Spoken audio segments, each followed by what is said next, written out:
Ladies and gentlemen, welcome today to another edition of NASCAR Thunder 2004 on the channel. Hopefully you guys are having a happy start to your new year. The 2021 calendar year is underway, and we're going to hopefully start things off with a bang with probably the best NASCAR video game of all time. It's been a rough start to the season outside of a top 10 in the Daytona 500 running as Terry Labonte for this final NASCAR Thunder 2004 season on the channel. It has been a rough go of things as of late. 3 straight DNFs, although the last race it looked like we had it in the bag until the glitch happened with not many laps to go at Atlanta. We also had a DNF the race prior to that at Las Vegas. It was like 6 laps in. Who knows what could have happened there. Rockingham, we were leading with less than 40 laps to go and got wrecked out by a lap car. So we have had fast cars and have been in contention to win in the last 3 races, but haven't quite sealed the deal. A 400-mile race today at Darlington. We'll see how this thing is going to play out. Of course, this race is famous in 2003 for Ricky Craven and Kurt Busch battling it to the line in what is now still, to this day, tied for the closest finish in NASCAR Cup Series history. We'll see if we can maybe replicate something like that here today, but we're going to have a lot of fun, to say the least. So subscribe if you haven't already for more daily NASCAR content, as we are extremely close to 700 subs and still on the road to 1,000. Hopefully going to try to get there in a month and a half by the 1-year anniversary of the channel. Thanks for everybody tuning in here today. Joshua Rumsey, Cap 24, Diamond Jeff, and Ashton G. Welcome to the stream. 2020 sucked, LOL. Well, let's kick off with a bang here in 2021. Why don't we? And again, hopefully you guys are having a happy new year. Daniel Manura Lopez, welcome to the stream. Happy New Year from Colombia. Indeed, greetings from the U.S. We'll take it through today's starting lineup and key points here in a couple moments. And we're live at Darlington Raceway, the granddaddy of super speedways, in Darlington, South Carolina, for the Carolina Dodge Dealers 400. Well, I've heard it all week. The track too tough to tame. What's that all about, Barney? Well, we'll see a lot of drivers run right up against the wall here all race long. That makes you fast, but it can also be very costly when you make even the slightest mistake. Terry Labonte needs a good showing to break the streak of bad finishes he's had at the speedways this year. He's got that right. The finish would go a long way in boosting that team's morale. I guarantee it would make a whole got a lot of allies. Cover these racetracks. In 2002, Rusty Wallace had a streak of consecutive seasons with a victory stopped at 16. He and Ricky Rudd had tied for the longest win streak, but you know Rusty wanted to take it for himself. Now he just has to look at starting a new streak. Mike Skinner is still looking for that elusive first Winston Cup win. The 2-time Craftsman Truck Series champion has not had the success in Winston Cup that was expected from him. But that entire team is looking to turn that around this year and get back to the elite of NASCAR teams.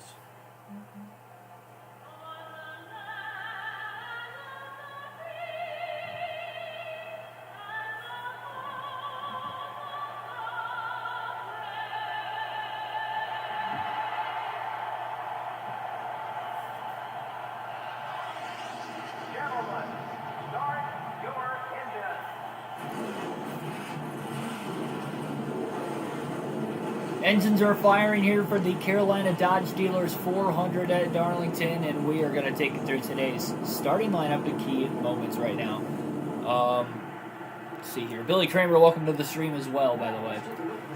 Terry Labonte on the front row and on the pole once again this season. Already his 4th pole award in the first 5 races of the year. Dale Jr. will start outside pole in second. Jeff Gordon, your winner at Atlanta, will start inside row number 2 and third, with Rusty Wallace to his outside. Rusty still looking for his first win of the young season. In row number 3, it is going to be Dale Jarrett and Mark Martin. Martin got a win already this year up to this point as well, hoping to get another one. In row number 4, Louis Mack, Kensington, Hermie Sadler.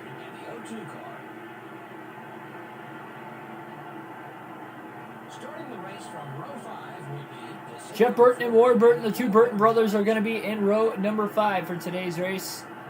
In row number 6, Kenny Wallace and Jimmy Johnson, first starting position outside the top 10 since the Daytona 500 for Wallace. In row number 7, it'll be Robbie Gordon and Joe Nemechek.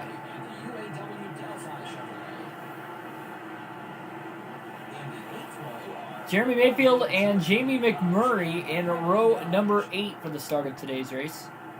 Behind them in row number 9, it'll be 2000 Winston Cup champ Bobby Labonte and Jerry Nadeau.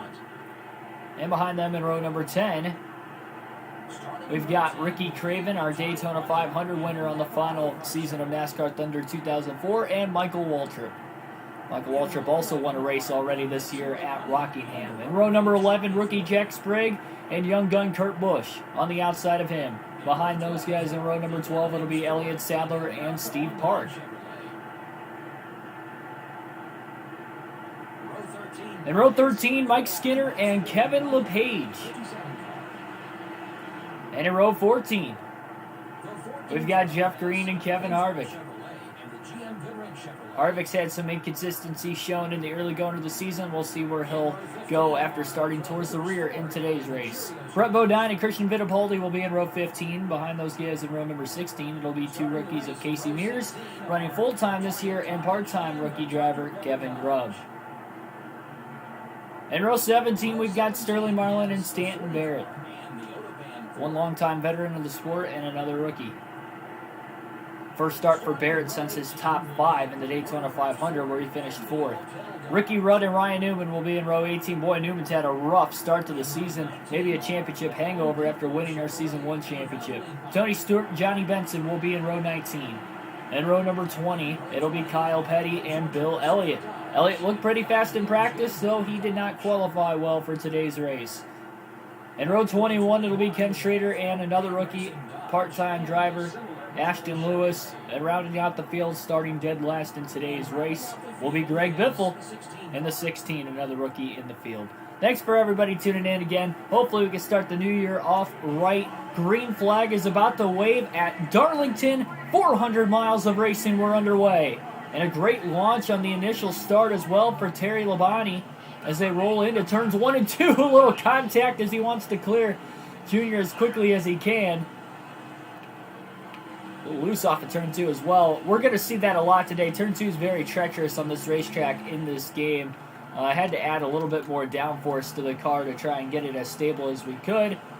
So we'll have to keep an eye out on the tire wear throughout today's race as well. Terry Labonte will lead lap 1 at Darlington to start the new year.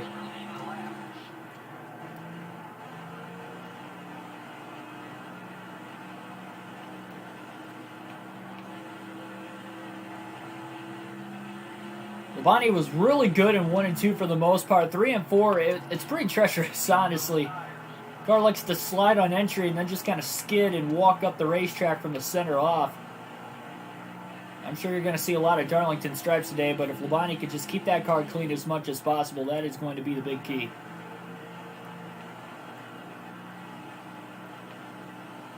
That is right, we only did finish 2 of the 3 missions there as Labonte scrapes the wall off of turn 2. I didn't think he was going to hit the wall there, but he did.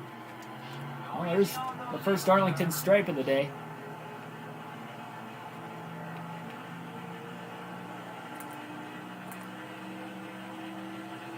Jeff Gordon still in second, followed by Dale Jr., Dale Jarrett, and Mark Martin.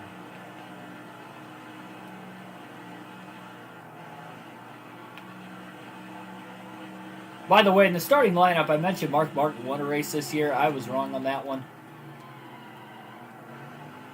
He won a race early last season in Season 1, and that was the only race he won all year. For whatever reason, I was thinking that was this season.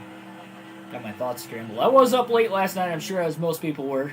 I had to work yesterday, so I actually woke up kind of earlier in the day. So I was up from about a little bit before 4:30 in the morning to midnight.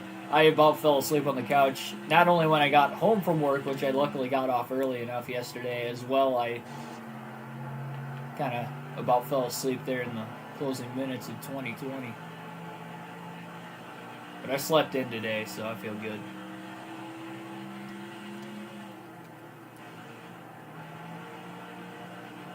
That last lap in turns 3 and 4, Labonte got into the wall a little bit there as well. He's going to have to minimize the amount of times he hits the wall and really take care of that car as much as he can today.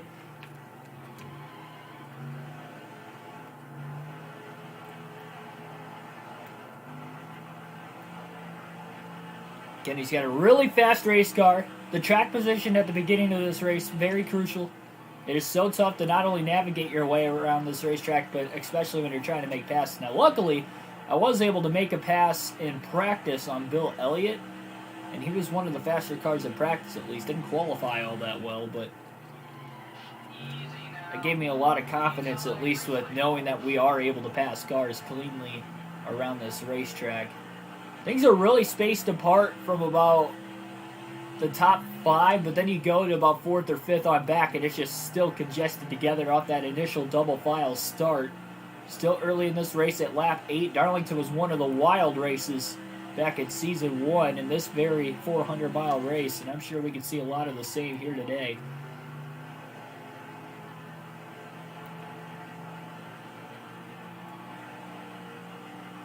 Yes, we did get payback on Greg Biffle and Johnny Benson in the last race, but still looking to catch up to Ricky Rudd perhaps and try to give him payback from that Rockingham race.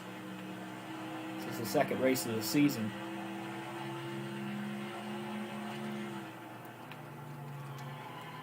We were going to try to do that in Atlanta. We never got a chance to because of our glitch happening where we ran out of fuel under caution and we couldn't pit.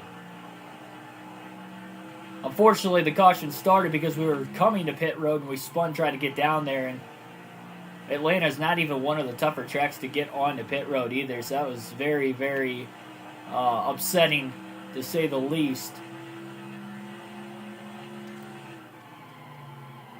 Practicing coming to pit road, though, here at Darlington. I'm glad I did it because it is going to be an extremely tough time. That was with fairly fresh tires, too. I can't imagine at the end of this actual fuel run when we have to hit pit road on old tires if we have any green flag stops in today's race, because it is going to be one heck of a time. It's already a narrow pit road entry as it is, plus it's so far to the inside of the racetrack compared to the actual racing groove near the wall on the outside.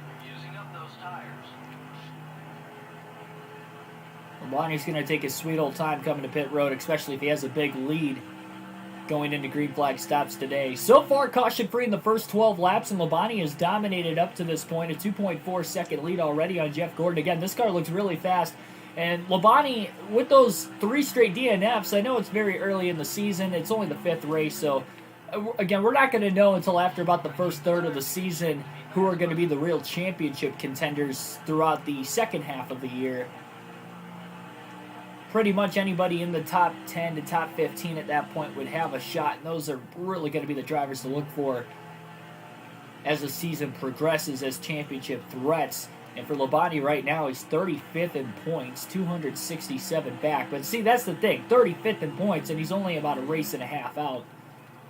So, although it was a rough start to the season, it is just the start. And he's had fast race cars, just a lot of bad luck. Vegas, you can argue maybe racing a little too hard, a little too early in the race, but Rockingham and Atlanta, we had the run out of fuel glitch at Atlanta, and then we had the Rockingham mishap where a lap car just completely dumped us with less than 40 to go when we were leading. We wrecked out there, and that wasn't our fault either. That was Ricky Rudd, by the way. That's why we still got to get payback on him. But man, I mean, if it wasn't for that in Atlanta in the second half of the race, having that run out of fuel mishap in the middle of the race nonetheless. Again, under caution.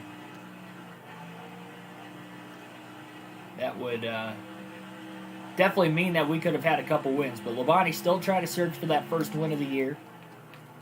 It's already taken longer into Season 2 to try and find that first win compared to when we were racing as Greg Biffle in Season 1. Remember, we won the 4th race of the year there.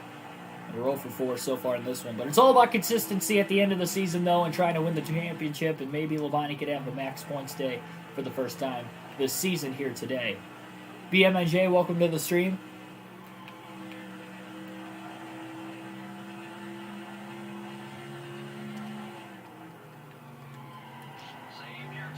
We will try to get payback on Ricky Rudd if we see him at any point here in today's race. Don't worry. I haven't forgotten what happened at Rockingham. And that was one thing with Atlanta. We had about 100 to go or so, so we were in the second half of a 500-mile race for sure.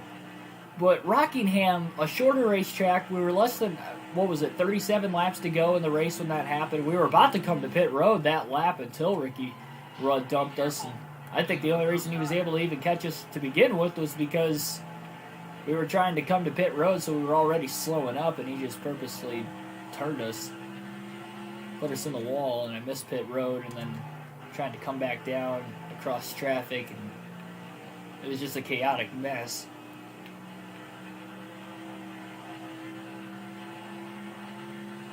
Those Hendrick cars look really fast today of Labonte and Gordon. Again, Gordon won the last race at Atlanta, though Terry Labonte had a tough finish for himself.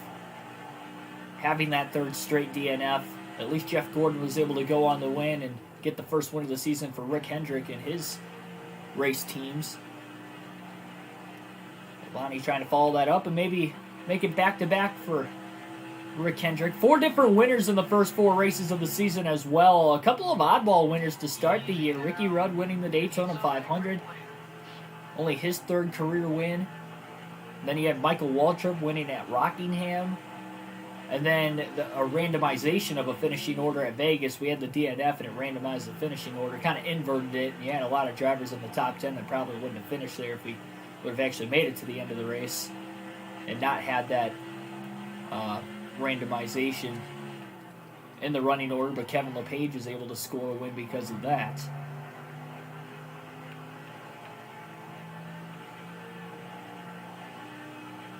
And then, of course, Jeff Gordon at Atlanta.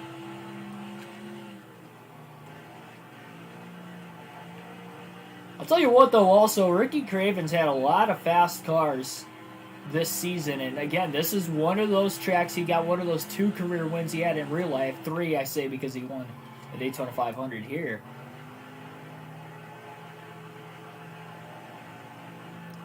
But I'll tell you what, I mean, this is looking really, really good for Ricky Craven to start the year. He ran really well at Atlanta also throughout most of the race, led some laps, and finished in the top 10 again. Bonnie not only looking for that first win of the year, as mentioned, he's looking for that first top 5. His best finish was 9th in the Daytona 500. And that was a race where he led the most laps as well, but got involved in the big one with about 20 or so to go. And he was lucky just to not only stay on the lead lap after that big accident, but be able to finish in the top 10. With a pretty well-wrecked race car. There was definitely little to no speed left in that car at the end of the race. So only lap 23, and Labonte's so fast that he is going to catch lap traffic here before long. So I skirt the wall twice so far, once in 3 and 4, and once on the exit of turn 2.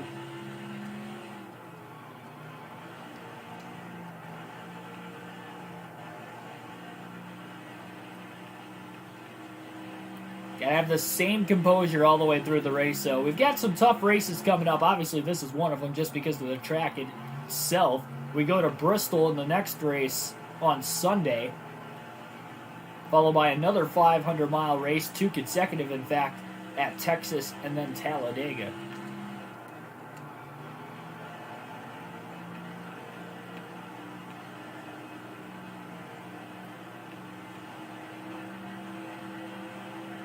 So those are the upcoming races here on this 2003 schedule.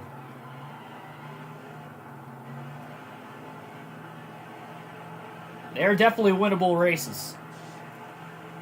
Bristol's probably going to be tough to make it to the finish of it, but Texas, I'd say pretty winnable there. It's one of the easier tracks to drive on this game. So if we have a fast setup, then I guarantee that we're going to run really well there. And then Talladega is definitely a race that's winnable in this game. Another one of those easier tracks to drive. Now as Labonte catches the lap traffic, it'll be lap 27 at the time of him trying to put that first car lap down of Kevin LePage here. Greg Biffle's one of his rivals at the rear of the field, who is very upset with him. Bumped to the inside of Ashton Lewis. So halfway through the run, Biffle to the inside. Sorry, Labonte to the inside of Biffle, rather. Labonte just tries to shoot by him as quick as he can. And Biffle puts him in the wall.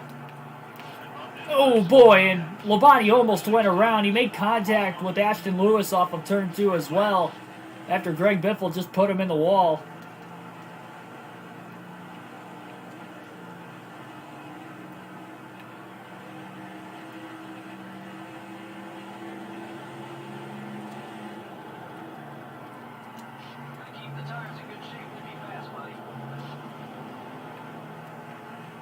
Labonte trying to think big picture here. He doesn't want to retaliate on Greg Biffle even for that. Oh, man, now Ashton Lewis is blocking Labonte. Labonte ran right in the back of him because of it.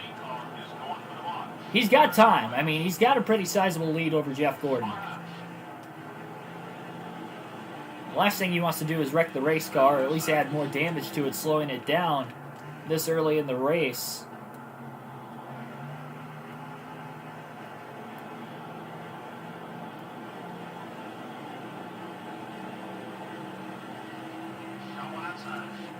Labonte again to the inside of Ashton Lewis. That right front tire is starting to wear out quite a bit as well.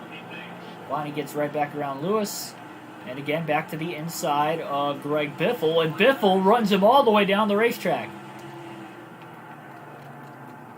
And Biffle got really tight. Oh, man, another hit to Labonte. My goodness. Biffle will just not let go of Bobby Labonte right now. Look at how hard Biffle is driving through 1 and 2, trying to get back at Terry Labonte. He already put him in the wall a couple laps ago. Kyle Button, welcome to the stream. There's an ally of Stanton Barrett at least. Labonte to the inside of Jack Sprague as well into turn 1. Slide job indeed as well. I mean, that's like the best way to try and pass here at Darlington, especially in this game. It's just so hard to pass in this game. The AI race so aggressively, as you just saw with Greg Biffle there. And even a couple of the other lap cars, Ashton Lewis and Jack Sprague, tried to pull blocks down the straightaways as well.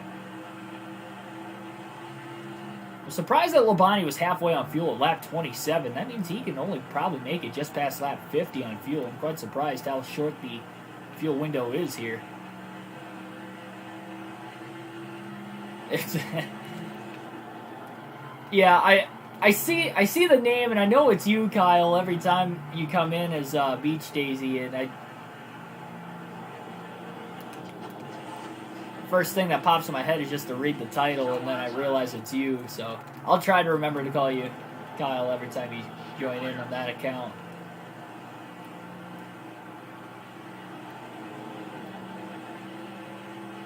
Nice little pass there on Christian Fittipaldi as well.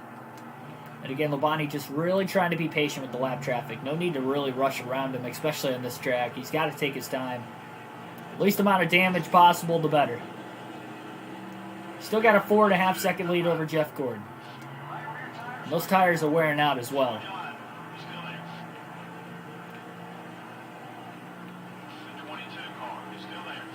Get around Kevin Grubb off of turn 2.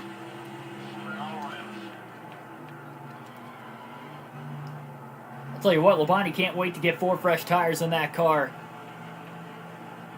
Coming to pit road the first time already.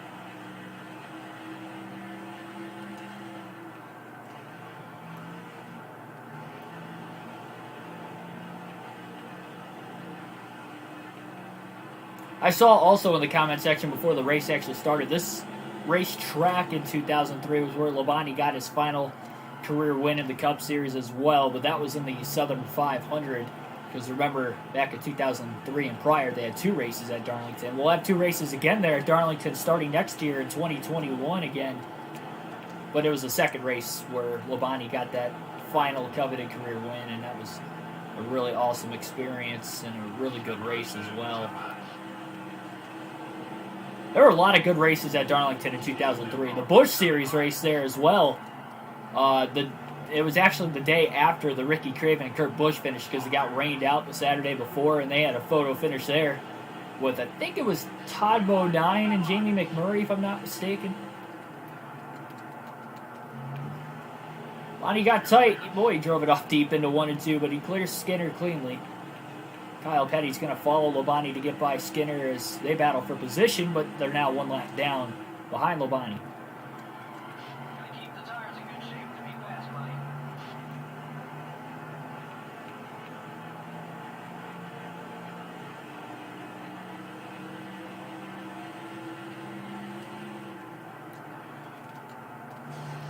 Bonnie in the wall and turns 1 and 2.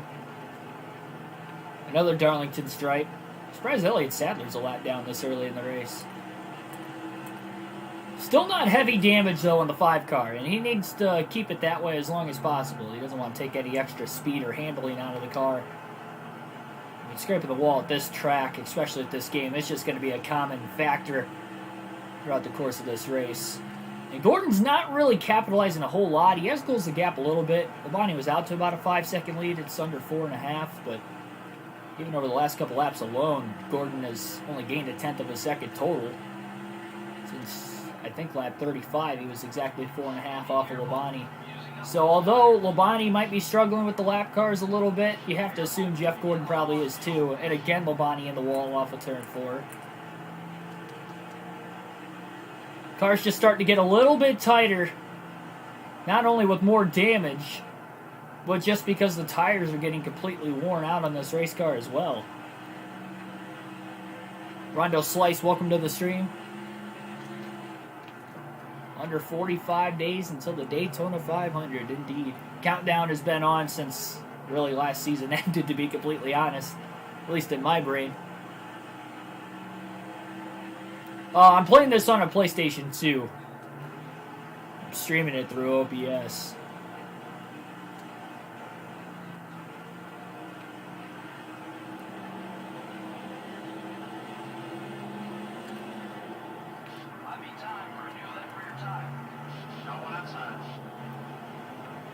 Bonnie's really tight, more so on corner exit right now with these older tires.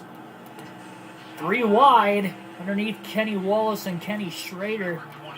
Sliding into 1 and 2. Luckily he had him cleared. 3 wide was definitely an awkward angle going off into 1 and 2 that time. Green flag pit stops are going to be in about 10 to 15 laps. The tires start to get in the red as well. It's going to be very treacherous for Labonte to try and get to pit road. We'll see if Jeff Gordon might try to short pit as well to cut that gap down a little more. He's back to 5 seconds off the lead again. Jeff Burton in third. He's a very great driver at Darlington, especially earlier in his career. 3 wins there for Jeff Burton, including a couple of Southern 500s. Ward Burton as well won a couple Darlington races of his own. Both the Burton brothers very good at this racetrack in the late 90s and early 2000s. And Jeff running in third right now, though he's 11 seconds off the lead in third place. It's unbelievable how far ahead both the 5 and the 24 are this early in the race. They're definitely the class of the field early on. Yeah, when I wanted to start this series and these older playthroughs of games, I bought my PS2 off of Amazon as well as the games with it because I don't have very many of my old PS2 games. I didn't have any of the NASCAR ones left. I don't know if they just got lost over time moving when I was younger a couple times or what the case was, but I was able to find it on Amazon and bought both the game and the PlayStation 2 at the same time. They were both refurbished, and I've had no issues with it since. Steve Park trying to block Terry Labonte now as well. He's sliding way up the racetrack as that right front's now very worn in the red. Tim Lambert, welcome to the stream. Frankie Smith as well, welcome.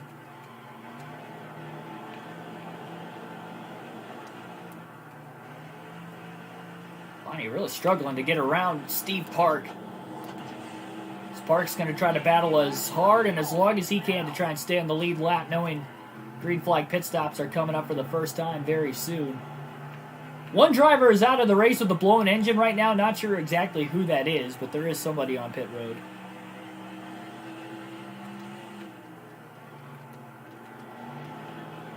I do not have NR 2003, no.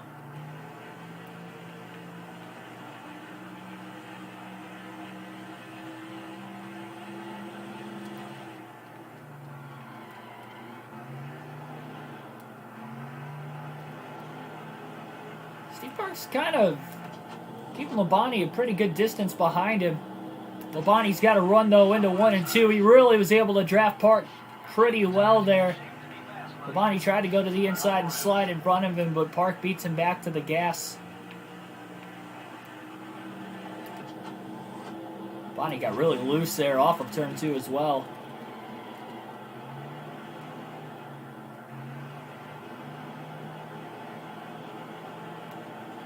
Barely keeps it off the wall. It looked like he was going to keep it off the wall. I guess he barely tagged it off of turn 4. It got really tight there right at the end. He just kind of overcorrected it into the wall. And again, Labonte to the inside of Steve Park, going into turns 3 and 4. I mean, he just can't get around Park to save his life right now.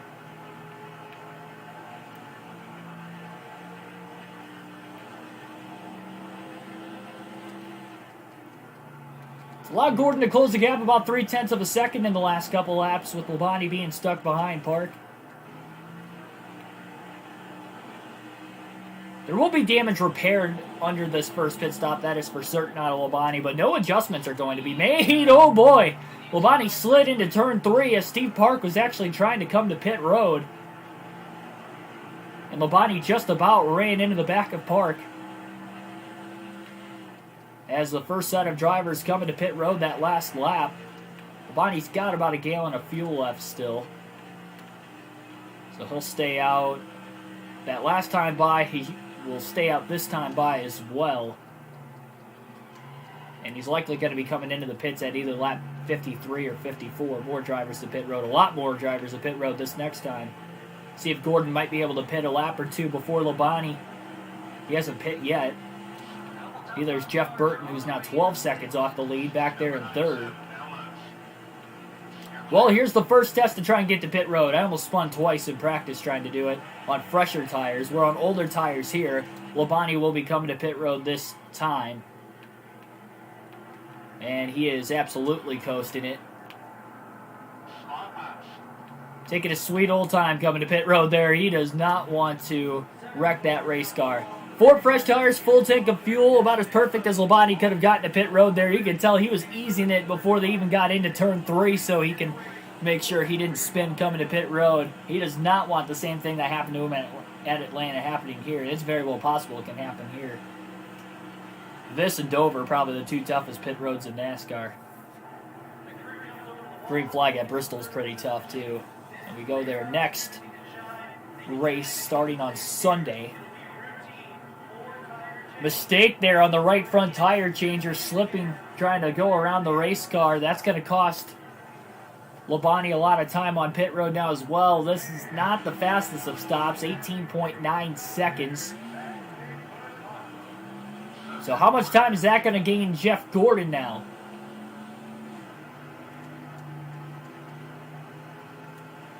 So Labonte comes back up onto the racetrack. We'll have to wait for everything to cycle out to see exactly where everything's going to go. Labonte on fresher tires now, so that was definitely pretty big. But yeah, got through the first fuel run without a caution. I'm quite surprised that they were only able to make it that far on gas. Gordon might still be on the racetrack too. He might have tried to lead a lap there, gain some bonus points early on.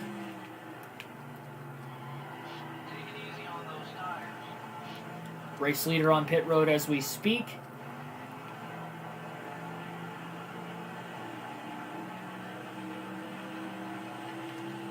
So that will put Terry Labonte at least back on the lead lap now in case we were to get a caution.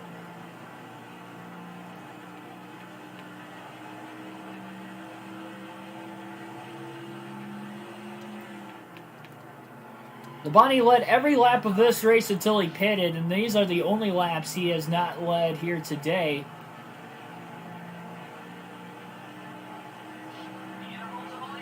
Jeff Gordon was the last driver to come to pit road. There he is. Wow, Labonte got loose into 1 and 2. Car took a straight left, and that might allow Kyle Petty to get around him on the outside. And it does. So Petty's actually able to get back on the lead lap right now. And even with staying out a little bit longer, wow, what a pass in 3 and 4. Labonte gets right back around Petty. Nice clean pass, really tight though. And as Gordon has gotten back up to speed now, it looks like Labonte's got about a 2.6 second lead back to Gordon. So again, Gordon was able to gain about 2 seconds of time, both with Labonte probably coasting it to pit road, and as well just simply the mistake on pit road by the right front tire changer. Because Gordon shouldn't have gained as much time as he did, because he pitted a couple laps after Labonte. Therefore, Labonte had a lot fresher tires for about 2 laps before Gordon hit pit road after him. So those two, one was not a mistake. Labonte was easily going to try to bring it to pit road because he had that 4.5 second lead. But at the same time, too, that mistake on pit road by the right front tire changer should not have happened. And that's something Labonte's crew has struggled with a lot this year, is just simply trying to not make mistakes on pit road. They've made a mistake in 3 of the first 4 races of the year already, at least once. In the Daytona 500, they had 2 mistakes on pit road. And that pit crew has just not had a great start to the season. They even made a mistake in the Budweiser shootout, if you remember, on a 2-tire pit stop there. Luckily, Labonte was still able to win that race. And that's another thing, too. Labonte hasn't won any points races yet this year, but he was able to win both the Bud shootout and the Gatorade duel at Daytona. Qualified on the pole for the 500 as well. Nearly swept Speed Weeks in 9th place, finishing the race. A little upsetting, but considering being involved in the big one, I think he was thankful to still get that 9th place. It was a little bittersweet.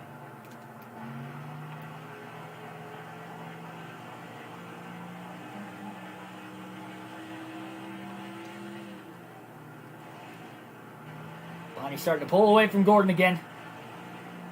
At the most, he was about 5.5 to 6 seconds ahead of Gordon over the last run. Gordon kind of trimmed it down there at the end of the run. Just a faster pit stop right there also helped him out, cutting it back down to 2.5 seconds. But the 5 and the 24 are definitely the class of the field right now, and both the only 2 drivers to lead laps in today's race. Dale Jarrett back up to 3rd place, though. He's 10 seconds off the lead. Jeff Burton was in 3rd place before the pit stops. He must have had a really slow stop because he's not even in the top 5 anymore. Dale Jr.'s up into the top 5 now. So is Matt Kenseth in the 17, who is sitting in 4th. Ethan, welcome to the stream. I know you like this track, as do most NASCAR fans.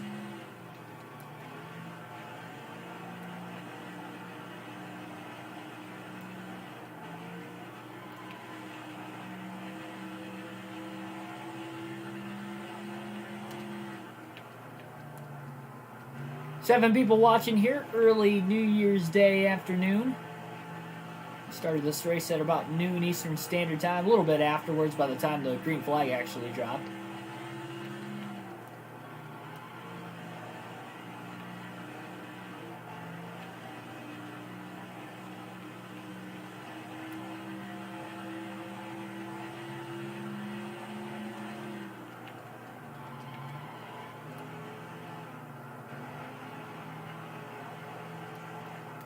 Wow, Labonte. Really tight there again. It seems like the car is a little snug. Feels a lot tighter than what it did on that opening fuel run of the race.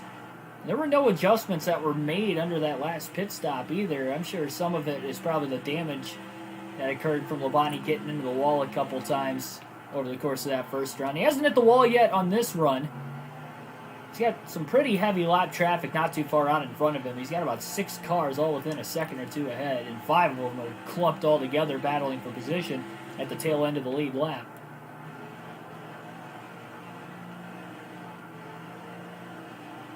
I'm sure we're going to see some cautions by the end of the race here, Diamond Jeff. I don't expect this to be a race that's going to go caution-free. Although 67 laps to start the race is pretty impressive of itself. Just getting all the way through the first fuel run was impressive of itself. Next set of pit stops isn't going to be until about lap 110 to 115 for most drivers. Again, 400 miles, 293 laps here this afternoon. Ooh, there's a little hit off the wall. Off of turn 2 as Labonte closes in on Robbie Gordon, I believe.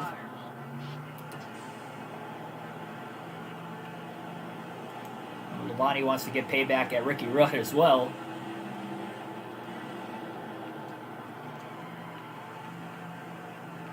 Robbie Gordon's blocking Labonte right now, but again, Labonte's going to take his time likely to get around these lap cars like he did over the first run of the race. He did a swell job of doing that. The only driver he really had an issue with was getting around was Greg Biffle, but that's because Biffle was a rival and was just not cutting Labonte any slack at all. Labonte now to the inside of Robbie Gordon. As they go off into 1 and 2, Labonte slides up in front of him. There's Bill Elliott in the 9 car as well. Steve Park, who nearly went a lap down there at the end of the first run. Wow, I mean, that was a huge checkup by both Jamie McMurray and Steve Park into turn 3. Labonte ran right into the back of Park. He's not expecting that big of a checkup, that's for sure. Labonte slides to the inside of the 30 of Park, now to the inside of Jamie McMurray as well. Try to get around McMurray into turns 3 and 4, and he does. There's Johnny Benson, another rival of Biffle's. I keep saying Biffle. Terry Labonte.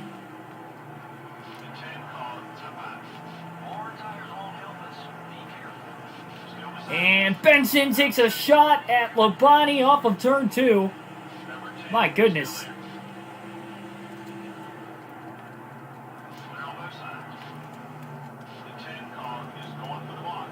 Looks like Labonte's already having a hard enough time trying to hang on to his car himself here. Lap 73. Gordon now 3 seconds off the lead.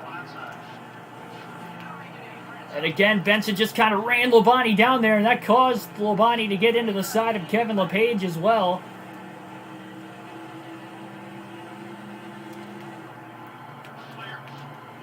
But finally, Terry gets around, most importantly, Johnny Benson there, as well as Kevin LePage.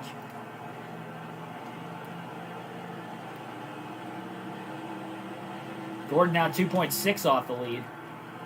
But a lot more clean traffic ahead of Labonte. He's got 1 lap car, then a pretty big gap after that lap car. And he's still got probably another couple laps before he even catches the next lap car.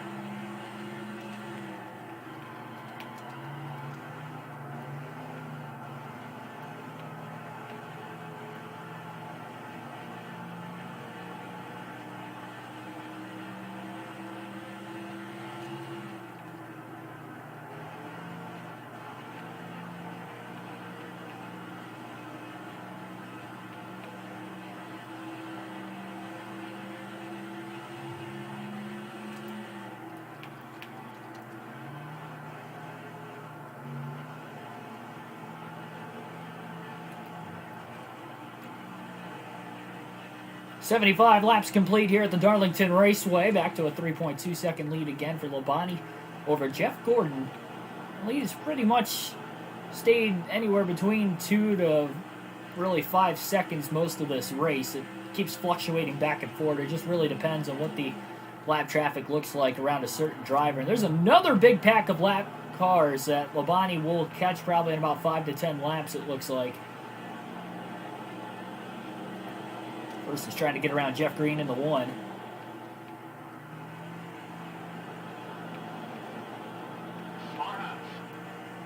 Labonte kind of used the bumper to move Green out of the way slightly. At least enough to get to his inside. Now Labonte sends it off into 3 and 4 to get around him.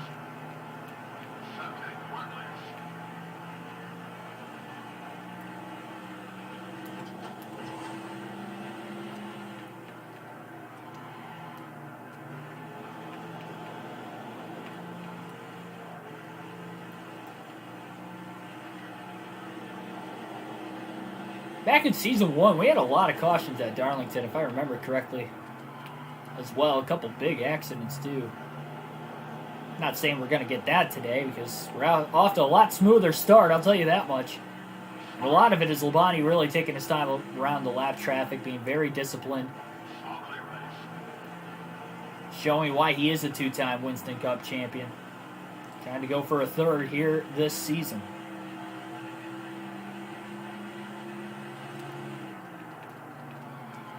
Well, there's Ricky Rudd up ahead. Oh, wow, Labonte into the wall off of turn 4. That's going to cost him a lot of time.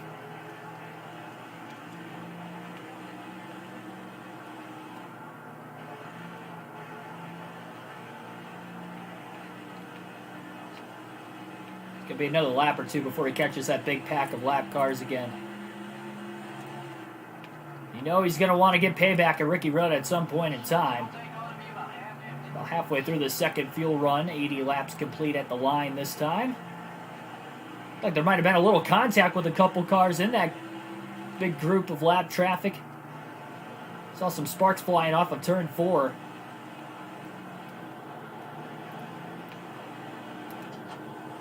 Michael Waltrip, Kevin Harvick, some of the drivers in the mix-up here.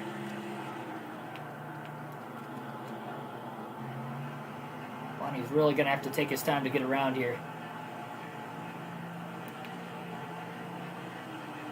Michael Waltrip trying to block. Bonnie still gets to Waltrip's inside off into 1 and 2. Pretty good drive in the center of the corner now. It's right underneath Kevin Harvick. Ashton Lewis really holding up Tony Stewart. Oh! Bonnie into the back of Stewart, going off into 3 and 4. And now Stewart's in danger of going a lap down. Labonte going to use Ashton Lewis as a pick to get around him as well. A lot of strong cars, 1 lap down early on. Tony Stewart, Kevin Harvick, and even Waltrip, remember again, he's already got to win this season as well.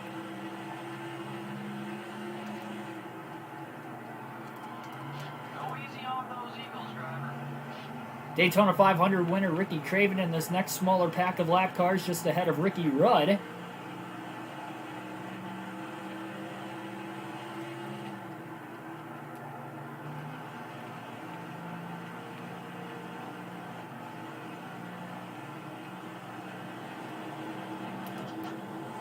Sterling Marlin up ahead as well.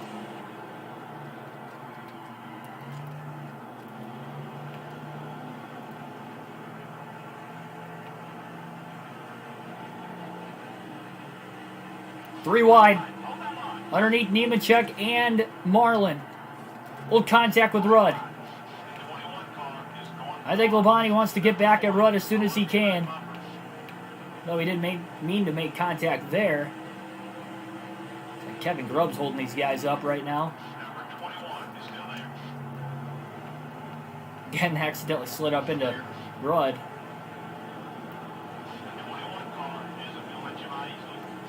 So Labonte's probably going to take his time to try and get around Ricky Rudd. Or not get around him, but to try and turn him here. He wants to make sure he's in a good spot to do it.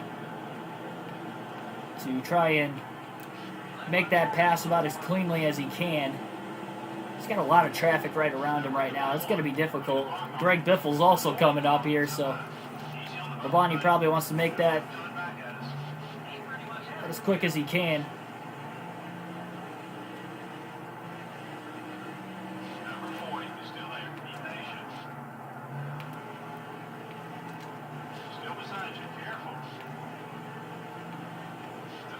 Sterling Marlin back to the outside of Labonte.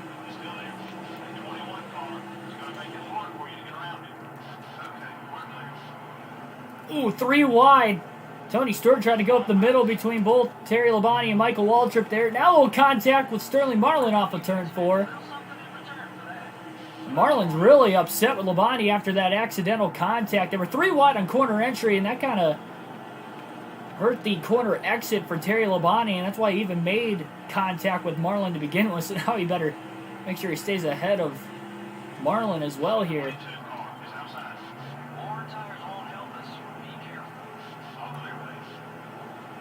Labonte finally gets around Kevin Grubb. Big run there to the back of Ricky Rudd. Things could get interesting here.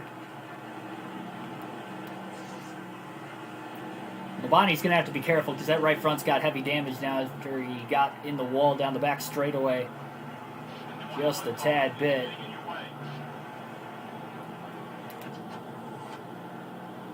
Trying to draft with him again down the front stretch.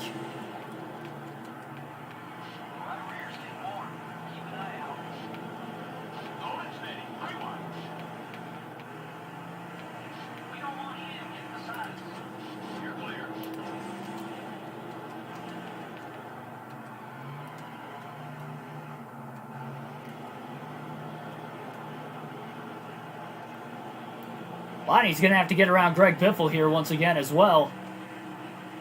And again, he's going to have to keep an eye on that right front. Doesn't want much more damage from Biffle maybe trying to take a swing at him. He's already put him in the wall once. Ryan Berwick, welcome to the stream.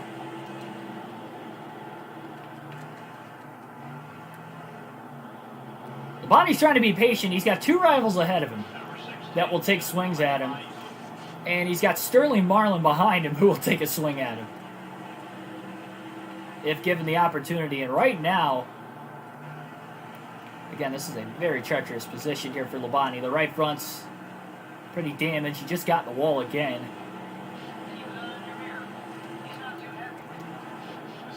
He might be just trying to wait until after pit stops, honestly, because, again, with that right front being as damaged as it is not going to be a fun time for Terry Labonte here in a little bit. That lead, meanwhile, has dwindled. This lap traffic has costed Labonte so much time. And Jeff Gordon's now only 1.3 seconds off the race lead.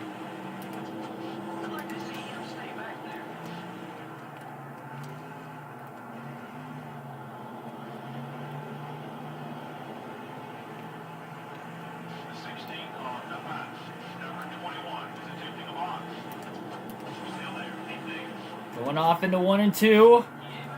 Oh, he made a little accidental contact with the right front. Labonte does not want to hit Ricky Rudd with his right front. He is able to get around Biffle and Marlin.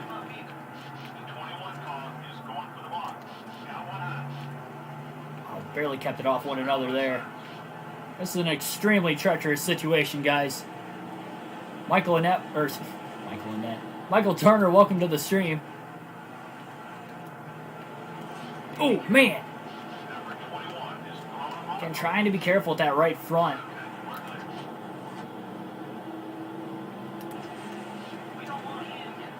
Christian Fittipaldi, Stanton Barrett, Ricky Craven.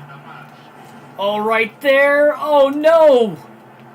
Another hit. That time, though, it was Sterling Marlin who tried to wipe out Terry Labonte. And Jeff Gordon now is just a couple tenths of a second off the lead. Gordon to the inside, trying to take a peek, and he has caught Labonte. Marlin just about put Labonte in the wall, and Terry did a great job keeping it off the wall right there. Because, again, I'm not sure how much more damage that right front could take. As upset as Marlin is right now, that's probably not helping either. I don't even know if Labonte really wants to get payback at Ricky Rudd right now. He wasn't really trying to. He made contact with him accidentally a couple times simply because that right front's extremely damaged. You got to be thinking big picture here. Here's a little bit more contact with Fittipaldi.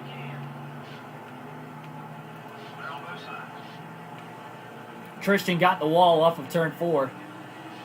Sure, the bump from behind going into turn 3 didn't help him out there. At least most of the giant pack of lap cars has now been consumed by Terry Labonte. Cody Johnson, welcome to the stream. Number 2021 is going to be better. Yeah, I'm sure everybody hopes so.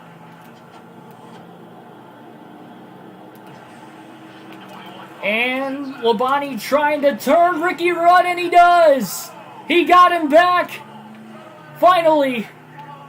Long awaited there. Terry Labonte just turned Ricky Rudd. Cautions out for the first time today at lap 99. And Labonte holds on to the lead as Gordon's not that far behind him. They race back to the caution flag. Labonte gets his payback on Ricky Rudd. And we have our first caution of the day.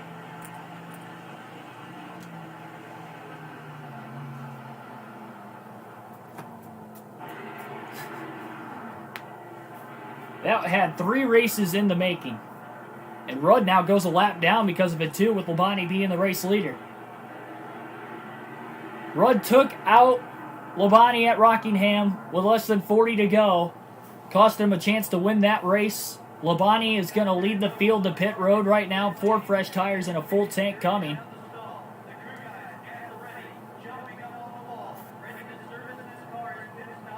I was going to wait to get payback on him, but we had a good opportunity there, so we got it. Job is done now.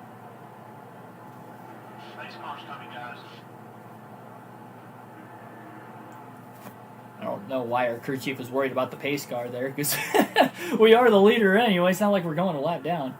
So here comes the next pit stop. There is quite a few bits of damage on the right side of Labonte's car there, but at least he made it to the end of the run nonetheless, as the caution brings these pit stops. No adjustment for Labonte. They're definitely going to repair some damage. 4-tire pit stop. It looks like a clean stop, a lot better than what the first stop was, though it is slower with trying to repair that damage. 21.7 seconds.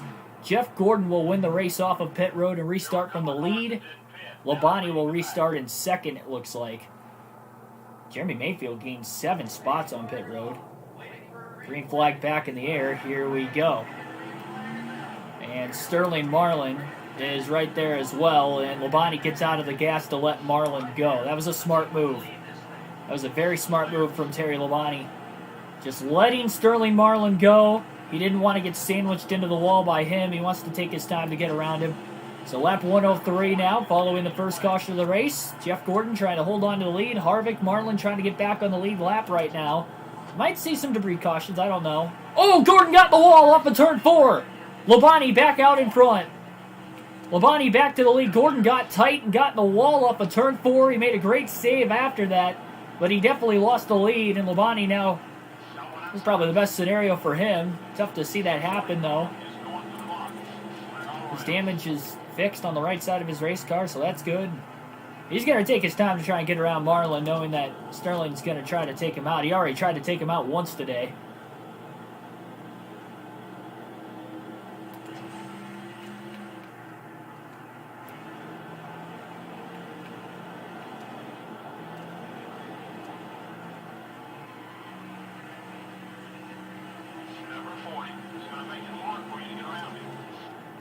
Yeah, NFL season's almost over.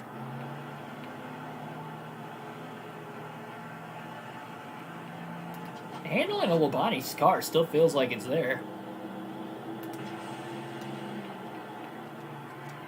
Be careful using up those tires. The 40 car is throwing a block on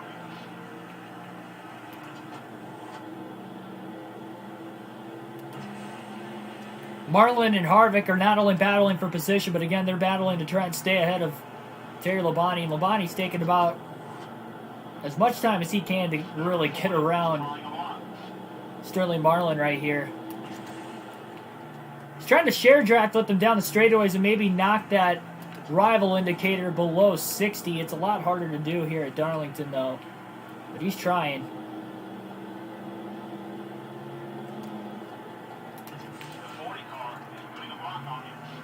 It's down to 64.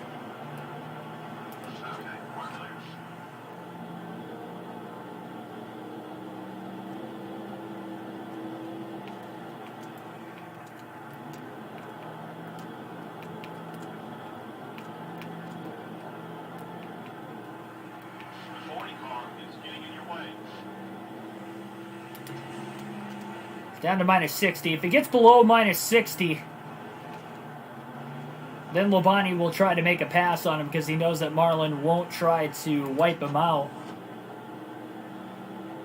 A 1 second lead. Jeff Burton's up to second place. Gordon fell back to third after getting into the wall. And Burton's starting to run down Labonte a little bit. We mentioned Jeff Burton's already won 2 career Southern 500s. So there we go. It's now below minus 60. So Labonte will try to make a pass on Marlin. Marlin won't try to take a swing at him now. Still share drafting him. Now he's just trying to get close enough to make a move.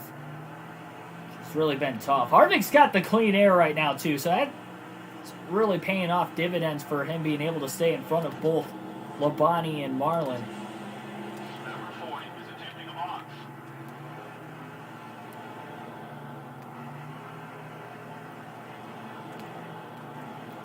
I don't know how Terry kept it off the wall there off turn 4. He definitely lifted, though. And I think Labonte better get around these guys quick, because Jeff Burton's now only 0.8 of a second off the lead. And he is coming. Big run off of turn 2. Labonte looking to try his best to get around Marlin right now, and he still just can't do it. Labonte's there, though. On the inside of Marlin. Oh, little contact off of turn 4. And it's back to minus 68 now in the rival indicator. Labonte knows that, and he's trying to get away from Marlin now. He didn't want to pass him like that. He just got tight off of turn 4 trying to complete the pass, and he ran right into him, and now Harvick's trying to block. Labonte puts the bumper to Harvick, and he's saying, hey, I got to go. I don't want Marlin to turn me. Labonte's still to the inside of Harvick. 1.2 second lead back to Burton now. Labonte clears Harvick into 1 and 2. So now clean air goes to Terry Labonte.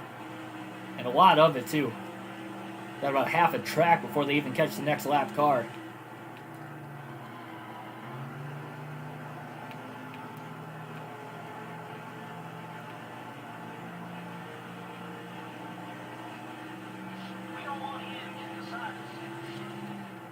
.3 second lead.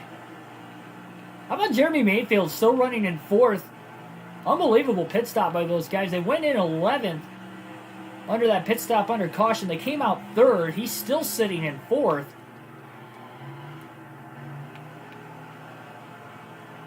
He's having himself a pretty good run right now. A lot better than his teammate Bill Elliott, though Elliott looked fast in practice. I'm quite surprised that he didn't perform well in qualifying, and that qualifying speed showing in today's race and not the practice speed, because Bill Elliott is already a lap down outside the top 20.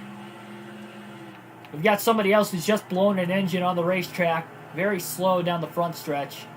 I don't know if they're actually on pit road or not right now. They might be.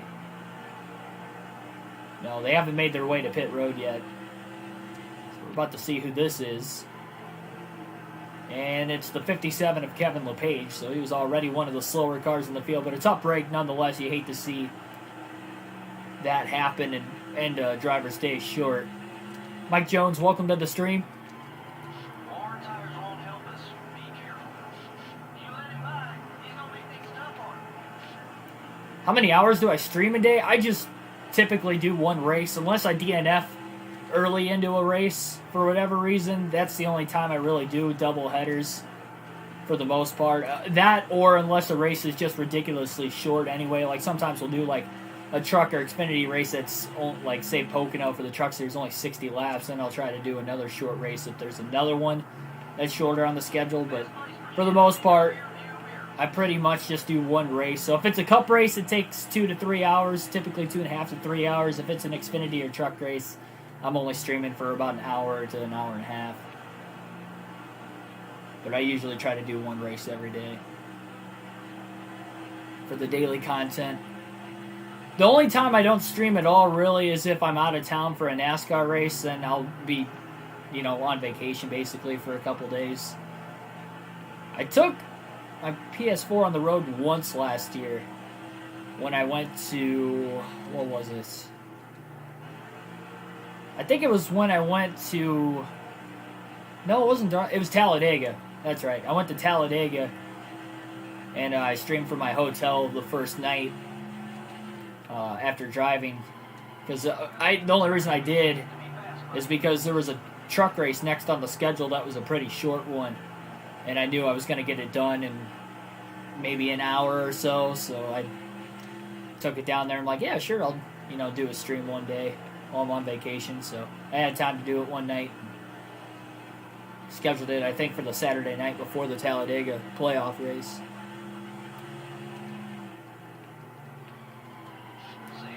So how many races a day? Yeah, just pretty much one. It's typically one.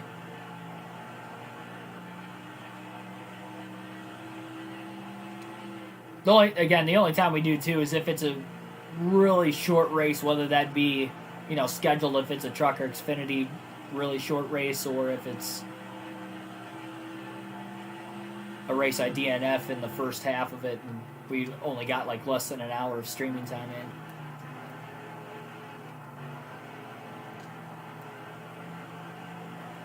Currently lap 122 now at the line, a 2.2 second lead for Terry Labonte over Jeff Burton. Labonte trying to search for that first win of the season here today at Darlington. And so far, so good. But we're not quite halfway done yet either. One caution in the race came at lap 99 after Terry Labonte had gotten his payback on Ricky Rudd and turned him right around. Rudd was the only driver involved in the accident, too. Pretty clean spin there as Labonte took him out going off into turn 1.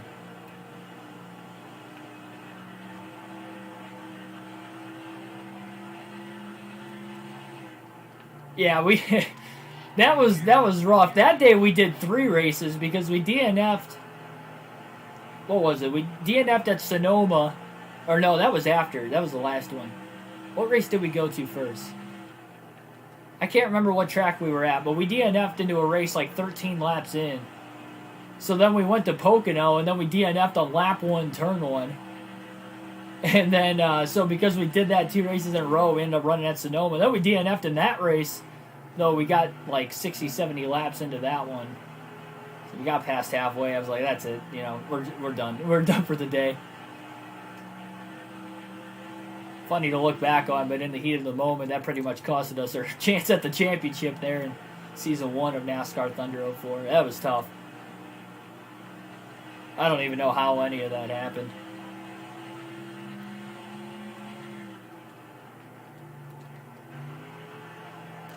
Oh, boy. Took my eye off the screen a little too long there. Bonnie got in the wall on 3 and 4.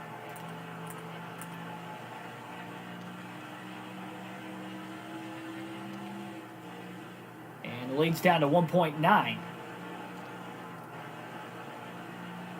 Still, most of that damage has been repaired on Labonte's car. He doesn't have heavy damage at all right now. Now, with everybody pitting under caution, we went green at lap 103. The opening fuel run of the race was the only run that they didn't have caution laps in the middle of, or got it cut short. And we saw Labonte go 53 laps before coming to pit road. Some drivers were able to go 55, 56, but that was as far as we saw anybody go on fuel on the opening run of the race. So it'll be interesting to see how much fuel they were able to save under caution after they pitted there.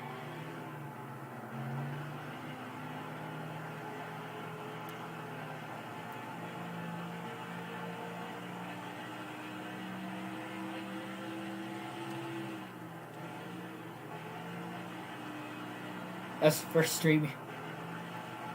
Yeah, it was a rough start, that's for sure. If that was your first stream you joined. Sonoma was wild because we got in an accident early. So what happened was Robbie Gordon tried to block us not once but twice. And the second time he blocked us, he basically put us in the wall. And he wrecked with us and we had a big pile up. And that was only on like lap 4. We survived that wreck and then we were leading for a while. And I tried to get payback on Johnson. And the caution came out. I got my payback on him. I turned him. And after the caution came out, that was the first time we saw the run out of fuel glitch under caution. Where we ran out of fuel under caution, the race ended. And then, of course, we just saw it again at Atlanta here on Season 2 earlier in the week. Those are the only 2 times we've seen, anything like that happen. But now I know if I'm close on fuel and a caution comes out, don't race back to the line. I'm just going to hit pit road immediately. Even if I go a lap down, it's better than... Which is unfortunate that has to be the case, because then I'm going to be a lap down. But it's better than having the run out of fuel glitch happen and finishing with a DNF outside the top 30 versus, lap down, maybe I could salvage a top 20 or something. It sucks that either way I'm screwed, but at least we can compete in the race. And who knows, maybe there's enough time left in the race that we can get back on the lead lap and have a shot. It's a lot harder on this game, though, because you have to flat out race your way back on the lead lap. There's no free pass positions.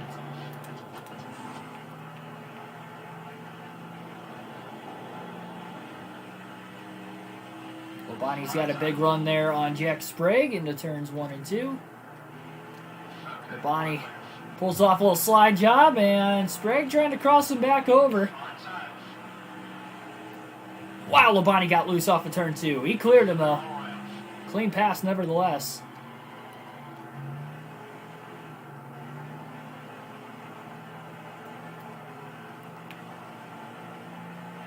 Bonnie barely keeps it off the wall off of turn 4 now. Jeff Burton still 2 seconds off the lead.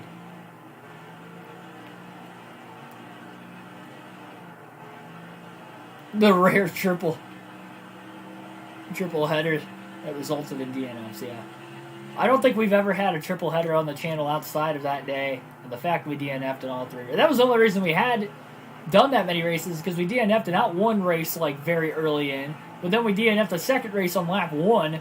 I'm like, well, we can't just end the day like that. Like, we did 2 races that we streamed for maybe 40 minutes total, and then at least we made it over an hour into the next race. But, man, that was just an unfortunate turn of events, to say the least.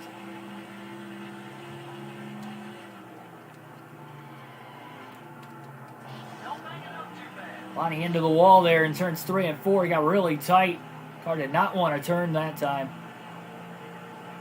And Jeff Burton closes the gap even more. He's now 1.6 off the lead.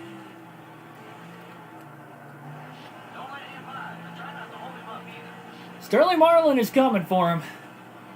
Marlin's kept really good pace, being a lap down right now. After he got around Harvick, he's actually slowly ran down the race leader. And if he gets anywhere close to Terry Labonte, knowing how fast Marlin looks right now, I think Labonte's just going to let him go. It is not worth trying to battle with him, knowing that Marlin will try to take Labonte out if given an opportunity. I do not do iRacing, not currently at least. It's definitely something I want to get into. You could probably see it, in 2021 on the channel, perhaps. But I don't even have it right now. That's something I think I'll be really good at. For those of you that don't know, I raced from age 8 all the way up until I was 19, from quarter midgets through go-karts. So at least I have like some sort of a racing background. So the hand-eye coordination, I'm sure, would be there.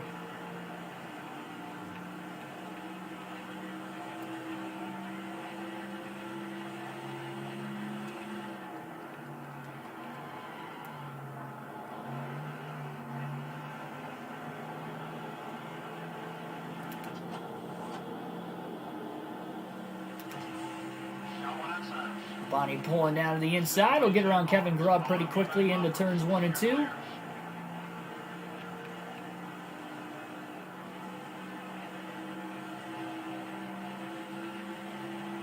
I would have to expect pit stops will come anywhere between lap 150 to 160.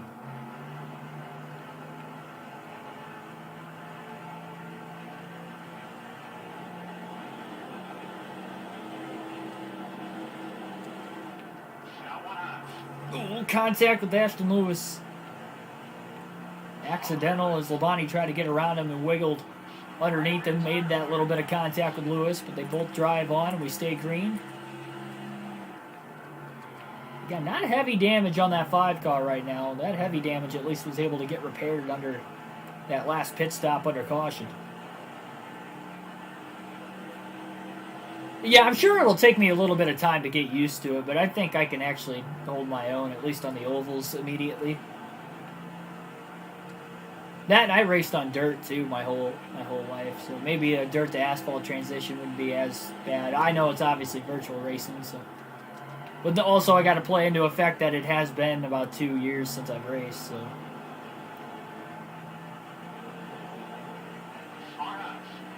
Labonte...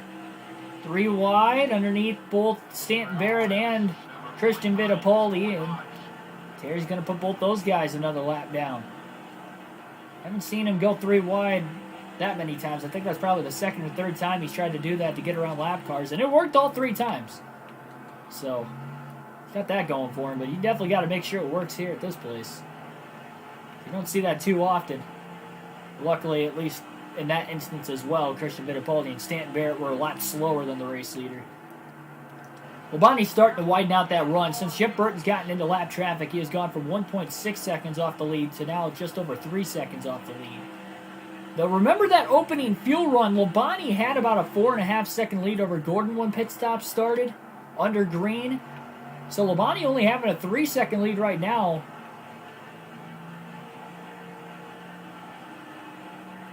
I mean, Labonte has dominated as far as laps led in this race today, but he hasn't really had a huge lead at all. I mean, he's had a nice, manageable lead that there's really no pressure on him on these long green flag runs, but if pressure gets put to him late, that's where we can start seeing him make more mistakes, because he hasn't really made that many today. Very minor mistakes if he has.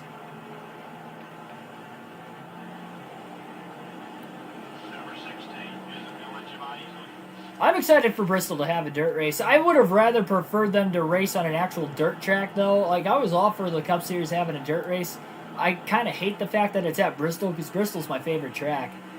So the fact that they're, turning into a dirt race, I don't think it's going to be as good as a normal Bristol race. Bonnie's going to try to make a quick move here on Greg Biffle. Oh, and he tried to take a swing at him there. He made a little contact with him, but Labonte keeps it going straight. And now clears Mike Skinner as well into turns 1 and 2.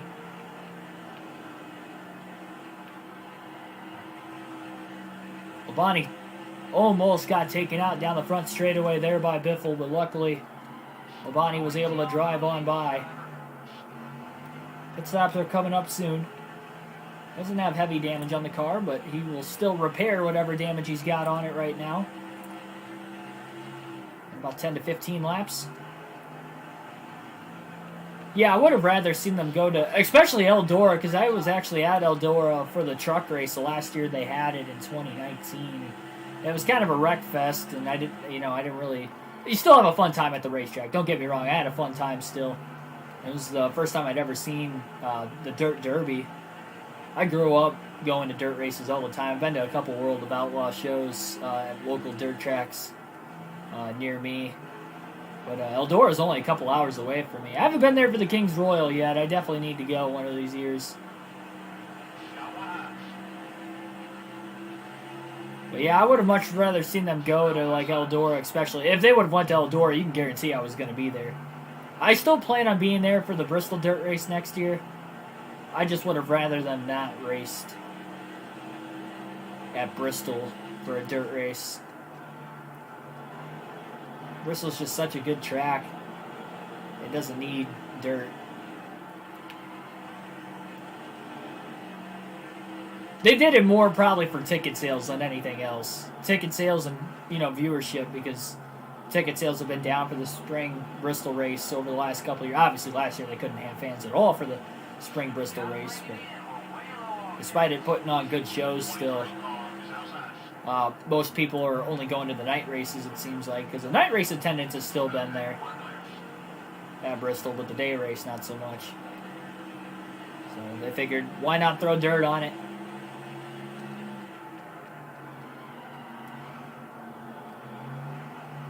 So I will still be there. I'm still excited for it. See the Cup Series race on dirt, but I don't expect it to be as good of a race as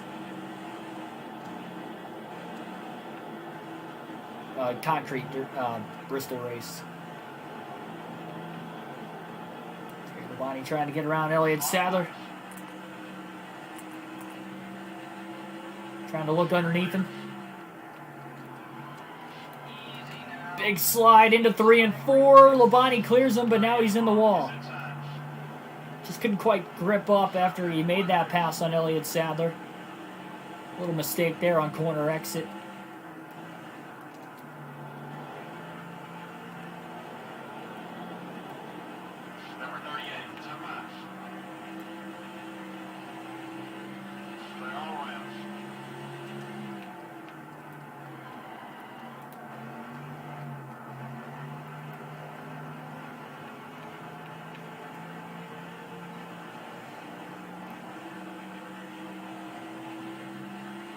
I mean, the Truck Series at Eldora, they've put on good races there. And they've been fun and exciting. But unfortunately, the year I went was probably the worst race they had there. They ran more caution laps. And I'm not even joking. Like, statistically, a 150-lap race, they ran more caution laps than green flag laps. They had, I think, like, right around 80 laps or just over 80 laps of caution flags. It was an absolute wreck. Like, it was way too much. Like, an accident here or there, you know, is all right. I'd prefer not to have accidents, but, you know, that was way, way too much. Like, the fans were booing at one point. I remember the fans were booing loudly late in the race because they had a couple cautions late, and they're like, man, we just want to see some green flag racing. Like, I don't think they had longer than a 20-lap green flag run the whole race. There's no way they did. Over 80 caution laps in a 150-lap race. It was way too much. But yeah, I remember the last two cautions, the fans were booing. Especially that last caution before the green-white checker, because it looked like they were going to go green with like 7 or 8 to go, and they just kept running caution laps because they couldn't figure out the running order. And instead of red flagging the event and stopping them, you know, to sort the order out and then going green like you would typically see in that situation, they just kept the caution running. So every time the caution laps were just going by when they were just, you know, basically running the way they were on the racetrack, it was definitely disappointing. Green flag pit stops have been going on for the last couple laps. Terry Labonte will be coming to pit road this time. He is checking up pretty heavily right now. He actually just ran out of fuel coming to pit road, but no problem there as he'll ease his way on. 4 tires, full tank of fuel, more damage will be repaired for Labonte. That's how iRacing is. More caution laps and green flag laps. Yeah, hopefully I race more races with people that know what they're doing and not having a wreck fest.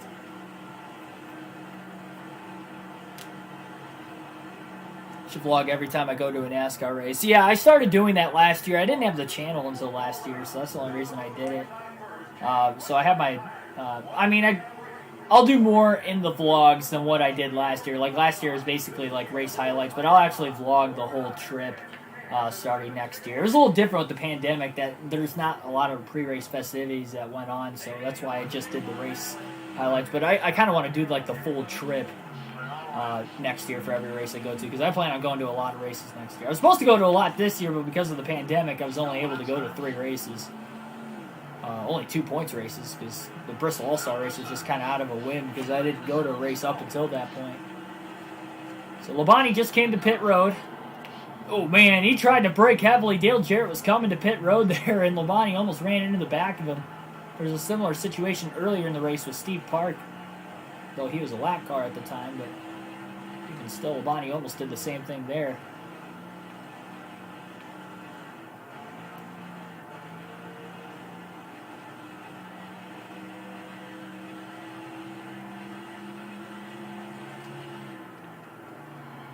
Yeah, it's cool that they're seeing the All-Star race at different tracks every year. If they keep the rotation, that'll be fun. See, the nice thing is, too, with the All-Star race being, especially next year in the middle of the summer, it was last year, too, if they keep having it in the middle of the summer, that's going to put on a pretty good show if they just keep going to different tracks every year for the All-Star race. That'd be ideal, honestly.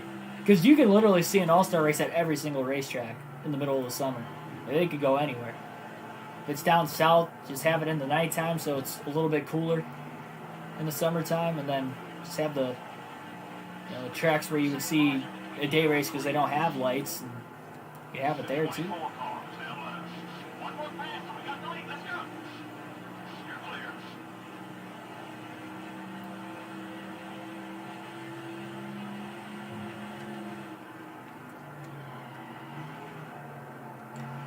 So Jeff Burton had a really fast pit stop there. Labonte had a lot of time costed to him when he ran out of fuel coming to pit road, and obviously he planned on coasting it anyway, but maybe not as much as he did. And that actually, after cycling through pit stops, has given Jeff Burton his first lead of the day. So Burton's now getting, well, at least 5 bonus points for leading the lap, and he cycles into the lead ahead of Terry Labonte. So Labonte's trying to run him down. He's less than a half a second ahead of him now, though. So it's a pretty close battle for the lead. Again, just one caution today after Labonte got payback on Ricky Rudd at lap 99. A couple long green flag runs in this race up to this point. Oh, what a move by Labonte off of turn 2. Trying to get underneath of Jeff Burton, but because the lap car was on the outside, he couldn't quite make the move, and now a little contact. Burton checked up going into 3 and 4, and Labonte ran right into the back of him. Accidentally. Still a battle for the lead as Burton tries to block. Haven't seen this much today, but you're seeing it right now on your screen in front of everybody's eyes. A battle for the lead at Darlington between two drivers that know how to get around this track well. Both have multiple career wins here. Both in Southern 500s as well, although this isn't the Southern 500. Still want to win a race, and they're both searching for that first win of the season. And Labonte's there now to the inside of Burton into 1 and 2. Big slide on corner entries. Labonte able to get the apex in the center of the corner and clear off of turn 2. Terry Labonte back out in front again here at Darlington. Slides into turns 3 and 4 now as he tries to stay in front of Jeff Burton. Labonte really tight off the exit of turn 4, but he still holds on to the lead. Jeff Gordon 3.5 seconds off the lead back in third. How about Bobby Labonte up to 4th place now, about 7 seconds off the lead? Can we have an all-star race at Boca? You never know. I mean, honestly, every track, I know people hate on, tracks like Indianapolis on the oval and Pocono for just being boring races, but there has been good races, especially at Indianapolis over the last couple of years. They've had some tremendous races. 2018 was a really good one. Luckily, I was able to go that year, too. A really good finish between Denny Hamlin and Brad Keselowski. But anyway, I mean, even Pocono's put on some solid races. That year, Blaney won it. And I'm not just saying that because I'm a huge Ryan Blaney fan, and that was his first career win. But that race in general was really good.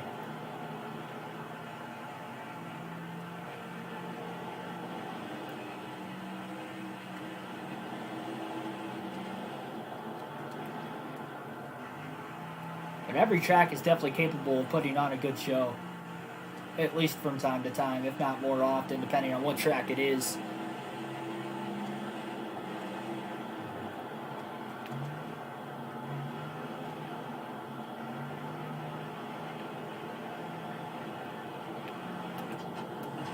Bonnie trying to get around Hermie Sadler right now. Got a big run off of turn 4. Drafted him a little bit, too, down that front straightaway. But Labonte leads here at Darlington.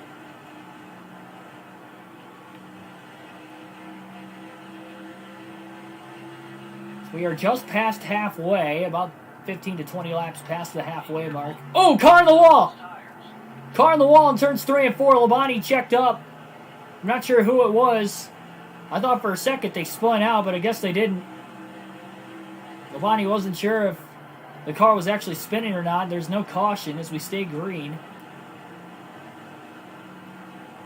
One of the lap cars not too far ahead of him got into the wall there. That was a dangerous situation, not something Labonte wanted to see. And after that checkup, Jeff Burton's not too far behind him. It was Robbie Gordon in the 31 who got in the wall, by the way.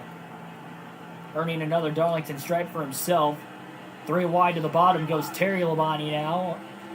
It's going to get tight going into 1 and 2.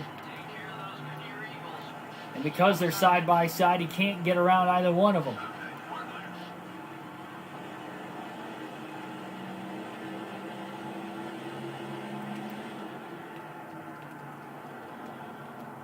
Oh, man.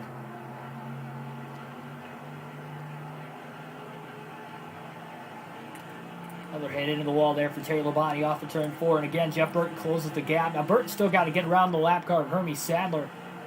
Again, he's only 0.3 of a second off the lead, though. It is not a big lead by any means here for Terry.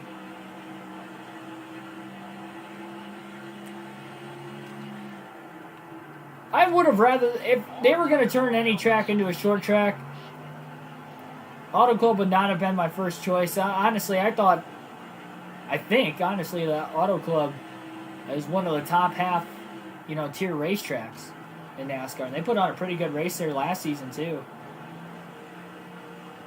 It's a really good, fun racetrack. And It didn't matter whether it's the bumpier track that we've been used to over the last couple years, or even when it's, you know, been fast and newly repaved when it first came on the schedule. They've had some pretty good races there at Fontana over the years, and they were kind of due for a repave, and that's part of what led into them turning it into a short track, because they figured the racing might have suffered there with the repave for the next handful of years. So multiple groups that came in, I'm sure that was a deciding factor. And hey, let's turn it into a short track then if it's going to be repaved. Try something different. Adds another short track on the schedule as well. A new one.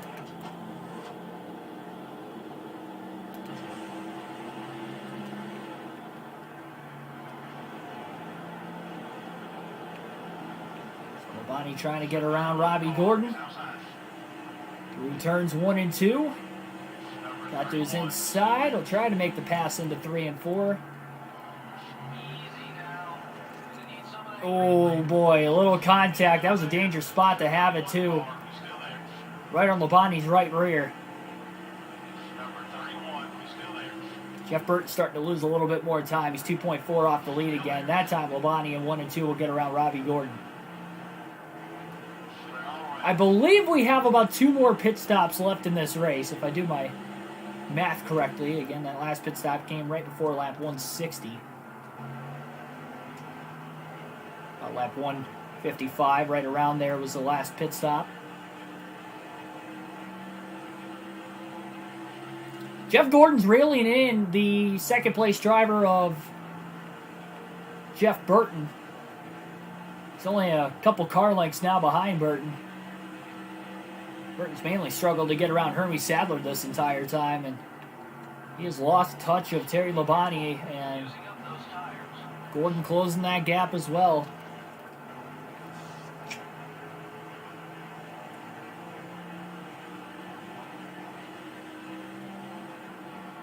But anyway, to go back to that Auto Club Speedway situation, I'm excited because it's going to be another short track on the schedule, but again, I would have rather have seen like Kentucky or something like that. You know, a track that, well, even Kentucky at least has had good finishes the last couple of seasons. Labonte into the wall and then back into Elliott Sadler in turns 3 and 4. Bounced off the wall and then bounced into Sadler. Well, heavy damage on the race car at least. Definitely starting to struggle with the handling over the last couple laps.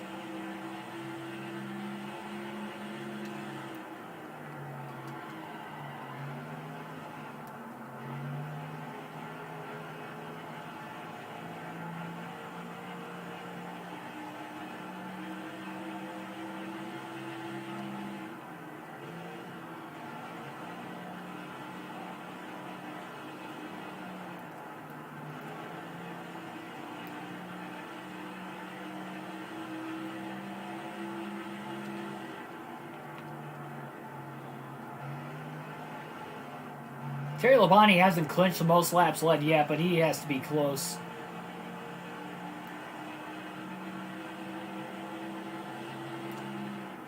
He's by far led the most up to this point, and only we have seen 2 other drivers lead laps in the race, Jeff Gordon and Jeff Burton. And simply they've both been because of cycling of green flag pit stops. That is the only reason they have led. Terry Labonte's pretty much led nearly every lap other than those laps that Gordon, well, he has led every lap outside of those guys. That's what I should say. I mean, it's just incredible how good of a run he's had today. He's going to put Jamie McMurray a lap down. Casey Mears, Jack Sprague just up in front of him. This is as patient as we have seen Labonte today as well, compared to what we've seen him in the first 4 races up to this point.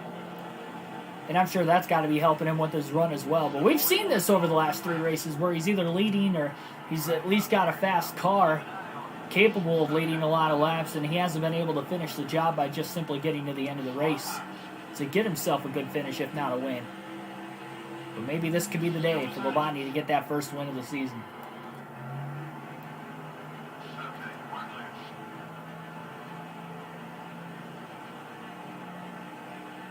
Pretty big gap now before the next lap car. 3.1 second lead. Gordon still, for the last probably dozen laps or so, been right behind Jeff Burton, within a couple car lengths at least. But Burton still hanging on to second. Go easy on those Eagles, driver. Halfway on fuel.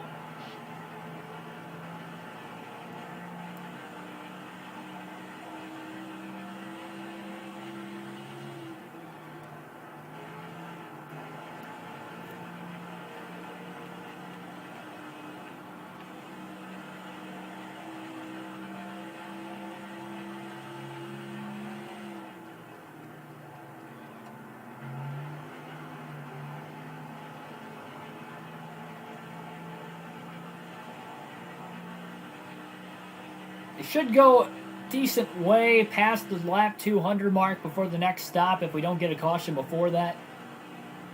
But again, they're likely going to have to pit anywhere between that 70 to 90 lap to go range.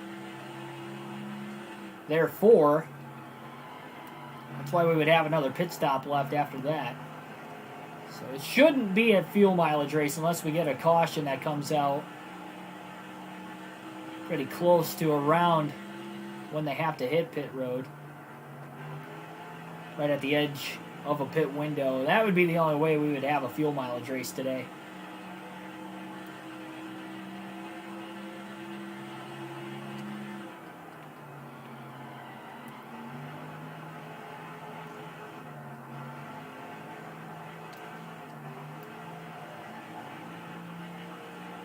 We're going to alternate to the different camera angles for the first time in the race today.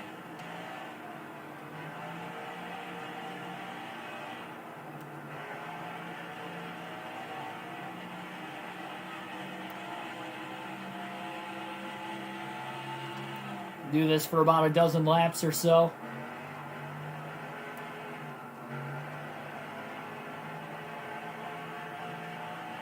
Running the same Looney Tunes paint scheme, by the way, as what we've ran the last couple races with Terry Labonte.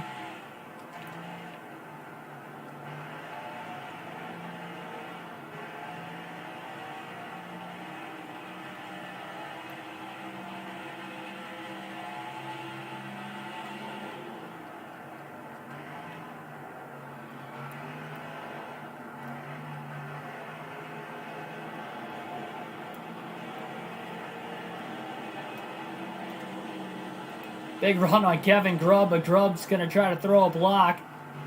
Well, we're at that point in the race where we have almost 100 laps to go, and that just seems to be about the time where drivers race a lot more aggressively in this game.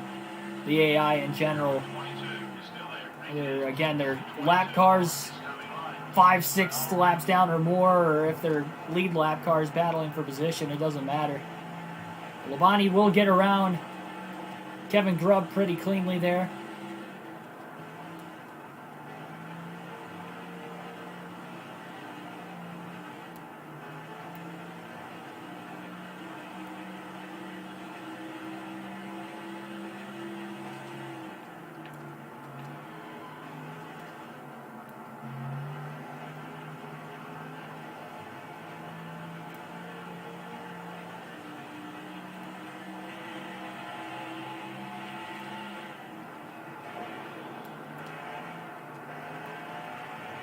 Darren Dill, welcome to the stream. Big run for Labonte off of turn 2. Looking to the inside of Stanton Barrett, perhaps, into turns 3 and 4. Pretty big slide. Still going to clear Barrett, though, on corner exit. He's right in line behind Ashton Lewis going into turns 1 and 2.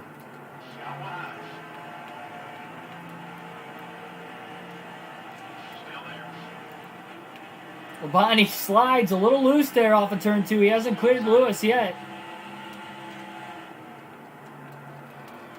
Now he does going into turns 3 and 4. Nice clean pass though. Took him an extra corner, but job well done by Terry Labonte as he continues to put more cars multiple laps down. 4.5 second lead back to Jeff Burton, who again, it's now working on about 20 to 30 laps now that he's only been a car length or two ahead of Jeff Gordon. Gordon just can't get around him.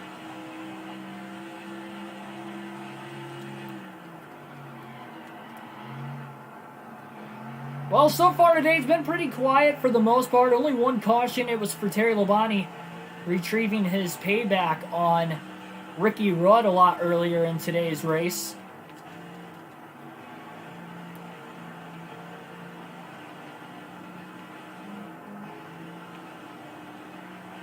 Right rear's getting warm. Take it easy out there. And that was at lap 99. Outside of that, though, again, is the only caution. 100 laps to go here at Darlington. Terry Labonte, by the way, has also led the most laps up to this point.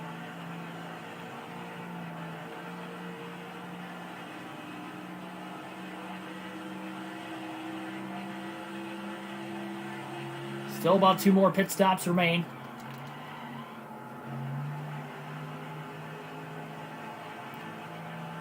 No, he didn't go airborne. It was a simple spin. Kind of backed it into the outside wall, but nobody else was collected.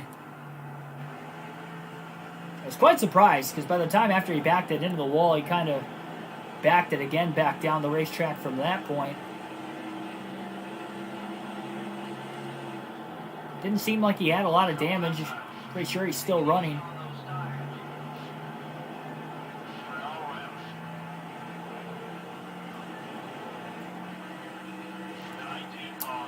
Jeremy Mayfield just tried to pull a move there with a block on Terry Labonte.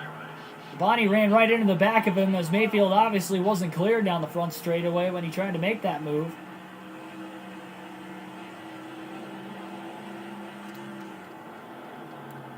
So we get towards the end of this fuel run. Pretty heavy lap traffic, not too far ahead.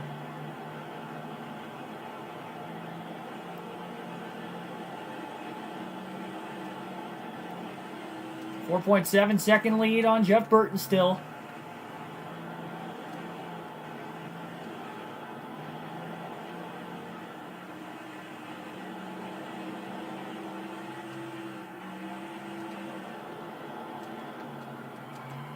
Go easy on those Eagles, driver.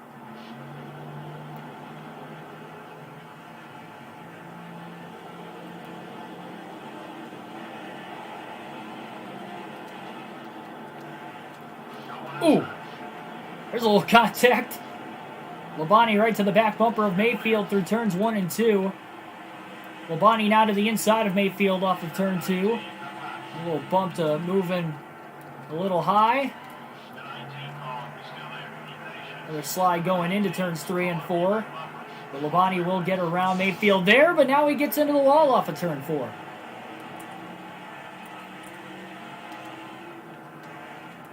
A little contact with the outside wall off of turn 4 for Terry Labonte. He was able to clear Mayfield, though.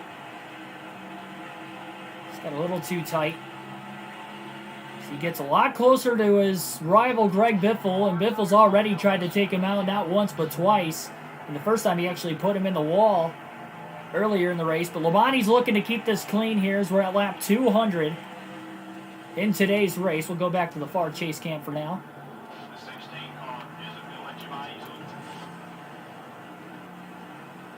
Labonte's trying to get a really big run off of turn 2. Now to the inside of Biffle. He's going to try to get around him as quickly as he can, and there's a big hit. A little contact right back there as Biffle gets back into the I should say, it's the other way around. Biffle made the initial contact with Labonte just for Labonte to come back up the track and accidentally hit Biffle, but that was because of the angle that Labonte had going into turn 3 when Biffle came down and door slammed him.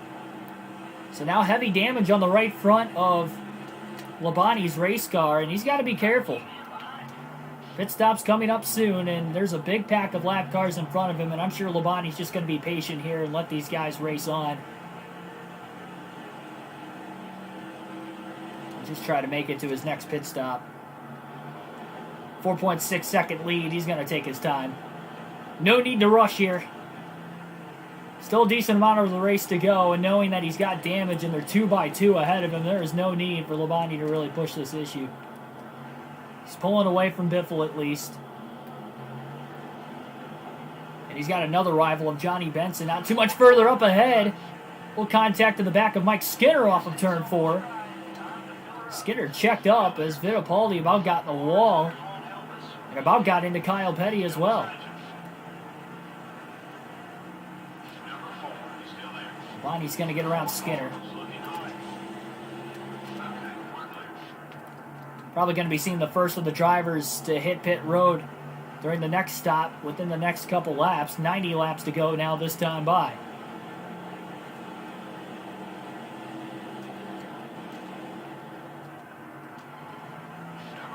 Turns 1 and 2. Before going to get around Fittipaldi. Down to the inside of Kyle Petty off of turn 2 as well.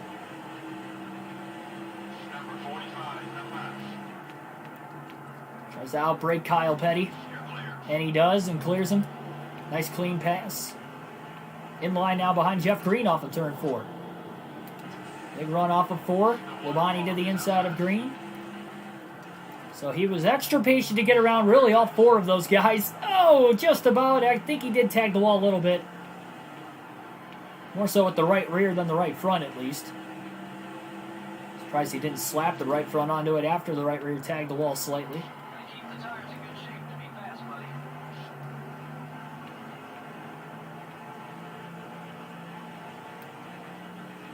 Pit road's getting busy. Leaders are headed in. So some of the leaders are on pit road as we speak, or at least making their way down to pit road. I can guarantee Labonte's definitely not going to want to pass Johnny Benson until after he repairs damage on the right front under the next pit stop here in a couple laps. Labonte's going to take this field run as far as he can first. That right front's getting really worn out right now too.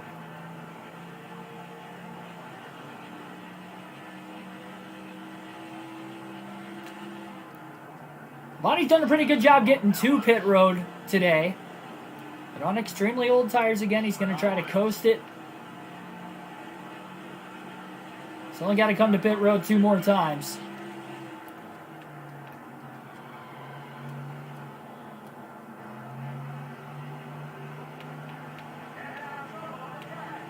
Caution! As they race back to the line in the middle of green flag pit stops, that is a big time for there to be a caution. Oh, he turned him! Michael Waltrip turned Kyle Petty going into turns 3 and 4. And that is going to bring out our second caution of the race. I think Petty might have been trying to come to pit road and Waltrip was there and Petty was still committed. And he just turned himself, either that or maybe Waltrip was upset with him and he turned him. Either way, caution in the middle of green flag stop, so at least for Labonte, he can pit under yellow instead of green. And he doesn't have to worry about passing Johnny Benson. So second caution of the race here with less than 90 laps to go now at Darlington. After Michael Waltrip turns Kyle Petty. Now, Jeff Gordon did win the race off pit road last time, but there were a lot of lead lap cars that pitted. Labonte was going to come to pit road within a lap or 2. So it's a good thing he stayed out as long as he did. So who will win the race off pit road this time? Yeah, Kyle Petty does seem like a pretty cool person. I haven't met him, but that's a pretty cool experience there, Joshua. Wow, even slower stop. Jeff Burton wins the race off pit road. Jeff Gordon second. Labonte third off of pit road. Deep in the field. Be careful and start working your way up. And I think everybody that pitted before took the wave around right there, so indeed, there's a lot of cars for Labonte to pass now. There were a lot of drivers that took the wave around. Green flag back in the air at lap 210. The heavy damage is repaired on Labonte's car, but he's got to work his way around Ricky Rudd now, who's a big rival of his. 3 wide, he makes the pass for second. Oh, Rudd tries to take him out. Ricky makes a save down the back straightaway. Labonte slides into second place ahead of Jeff Gordon, and he's right behind the race leader now, Jeff Burton, with a heavy amount of lap traffic on older tires ahead of him. Ooh, little contact up the head. That slowed everybody up. Labonte gets around another one of his rivals there, of Johnny Benson, and he took a spot away from Jeff Burton.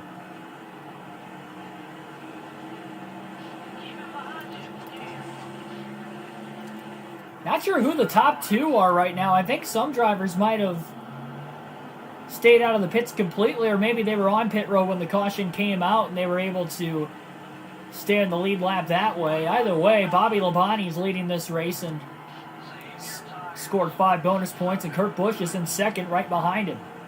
Labonte's got the clean air right now. But his older brother Terry's trying to run him down.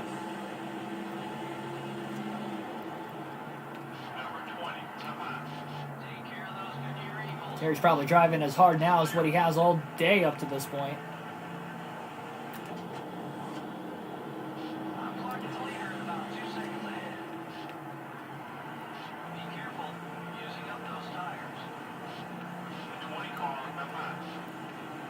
Terry Labonte trying to get to the inside of Tony Stewart, who is another lap car, but he's just not able to do it right now. Hard into turn 3. Oh, contact! Jerry Nadeau came down into the 5 of Labonte. He was already there. Labonte was loose as it was. Luckily, that wasn't a big accident. Labonte now to the inside of Matt Kenseth. Into turns 1 and 2. Just squeaks underneath him. Still side by side with Kenseth. Ooh, a little contact now with Mark Martin. Labonte's got to be careful because the right side of his race car is extremely damaged now with 70 to go. Right side of Labonte's car, heavily damaged. It's unfortunate because he just repaired that damage on pit road. He's on the inside of Kurt Busch right now for second. With a slower lap car of Kyle Petty right there. Labonte accidentally got into the back of Kyle Petty. Trying to keep it clean. And still can't quite clear the 97 of Busch. Bobby Labonte, a 1.8 second lead. Back to both his older brother Terry and Kurt Busch. And finally, Terry Labonte has cleared Kurt Busch for second. Now he gets to the inside of the lap car of Kyle Petty again off of turn 2. We'll see if he can outbreak him and make a pass into 3 and 4. And he does. And Petty coming to pit road that time. Behind Terry Labonte as he was able to let Labonte go and sneak his way to pit road. 2-second lead for the younger Labonte brother over the older Labonte brother. At lap 2:17 here today at Darlington.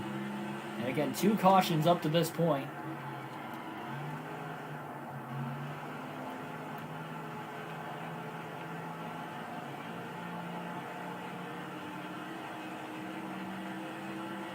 Still one more pit stop yet to go to as well. Might be a tough job for Terry to get around his brother Bobby. Especially knowing that Terry's right side of his race car is pretty damaged. And he's got a long way to go in this run. Now he could split this run in half as well. It's very well possible he's going to do that. Didn't need that hit in the wall. That damage could be slowing him down a little bit too. Making the car maybe a little bit more ill-handling. A little tighter perhaps.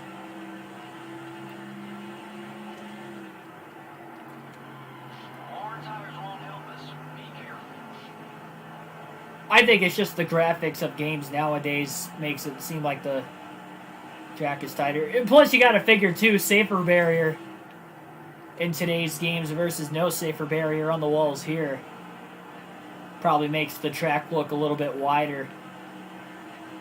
I'm sure it is a little bit more tighter nowadays with the safer barrier in the corners. So that's probably some of the factor too. Terry got really tight there into turn 3 again. Gotta think big picture of getting to the end of the race. He's led the most laps up to this point. And probably already clinched the most laps led. I don't think Bobby Labonte is going to catch him if he even leads consistently to the end of the race.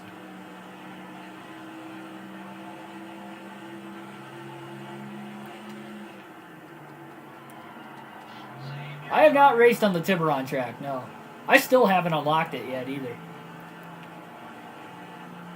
Otherwise, I might have thrown it in the custom schedule season, to be completely honest.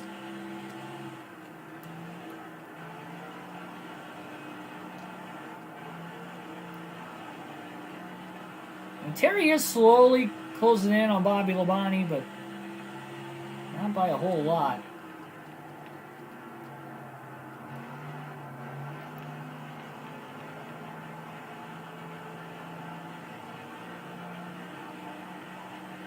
The leaders are about a second and a half ahead.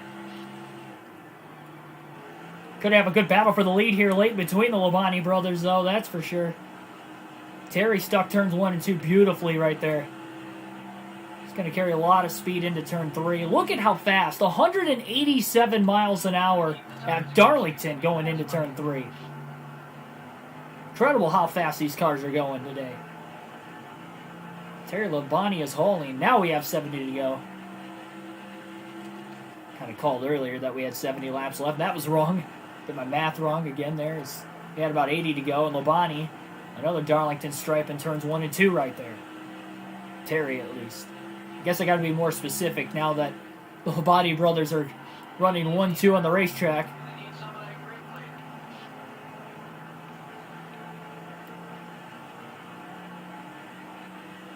One and a half seconds off the leader, buddy.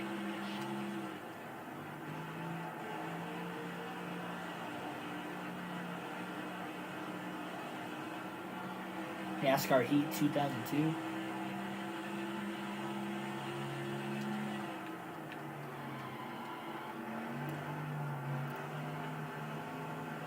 Well, it was NASCAR Thunder at the time in 2002, and that was actually the first NASCAR game I ever played when I was younger.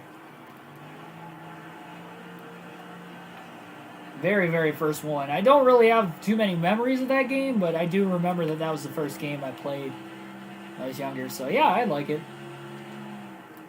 Not really a NASCAR game I don't like that I've played. Like, as bad as NASCAR Heat 5 is with the game crashing a lot itself, it's still fun. We have a lot of fun with it on the channel. Bobby Labonte's definitely got a fast car, and the clean air is helping him out right now, but Terry is closing in on him lap after lap.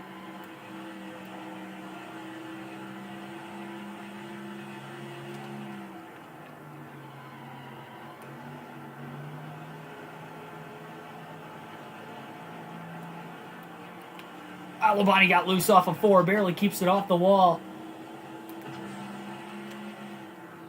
Terry is driving that car hard right now. And he's right there off of turn 2. Big run by Terry Labonte to the inside of Bobby for the lead. Side by side into turn 3. It's going to be tough to get around the car at the clean air right now, but Terry Labonte's putting up a fight as they're still side by side off of turn 4. The Labonte brothers 1-2. Terry officially takes the lead at the line. Slide job into 1 and 2. Terry Labonte back out in front at Darlington. At lap 229, it is Terry Labonte back out in front again. Job well done there. Nice clean pass, too.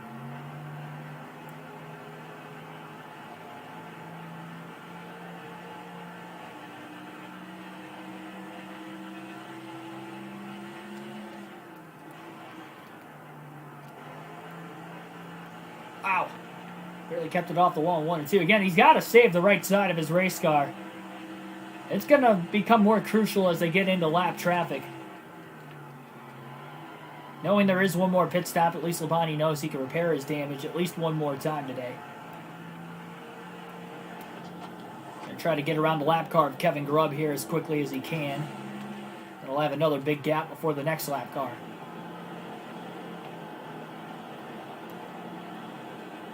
Off of turn 2, Terry Labonte to the inside of Kevin Grubb. Grubb crowded him quite a bit there off of turn 2. Labonte outbreaks him into 3 and clears him. Had to make quick work of him. He didn't want Bobby Labonte to start closing that gap back on him again. Take a look at the top 5 as we run right now. Terry Labonte out in front, followed by Bobby Labonte, and then Kurt Busch in 3rd. With Dale Jarrett also in the top 5 running 4th, and Jeff Burton back into the top 5 and 5th.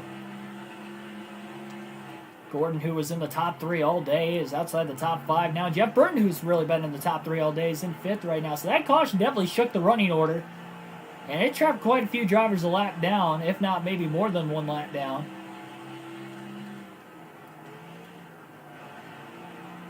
Your right front tire's wearing down. Try another line or you won't last. Now, we saw a caution in the middle of green flag pit stops last time. That's the only risk with short pitting for Terry Labonte, is if we get another caution. We've had 2 of them today, so it wouldn't be impossible. Oop. Another minor mistake there off of turn 4. Still alright. If he does short pit, it's mainly going to have to be because of the right side damage of the race car, and knowing he would play the safe route and just trying to get to the end of the race. With that being the call, it's going to depend on how heavy the lap traffic is too. If he's in heavy lap traffic and there's rivals around him, he does not want to take a shot to the right side of that race car. I can guarantee you he's going to catch Greg Biffle at least one more time today, if we stay green.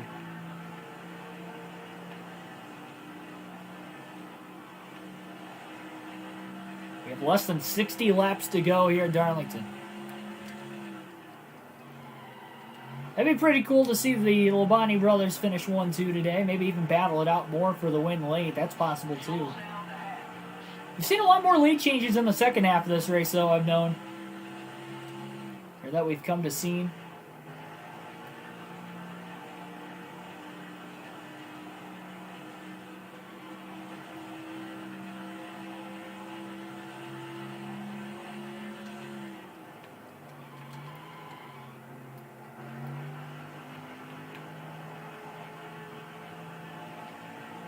Can alternate to the different camera angles one final time in today's race over the next dozen laps.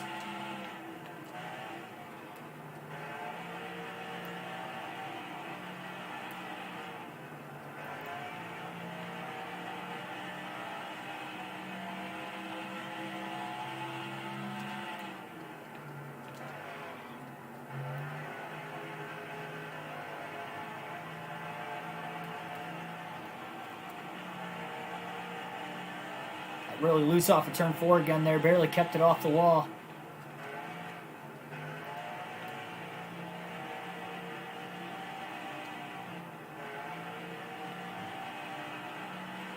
I think Terry's lead is going to keep growing over Bobby until they get to lap traffic.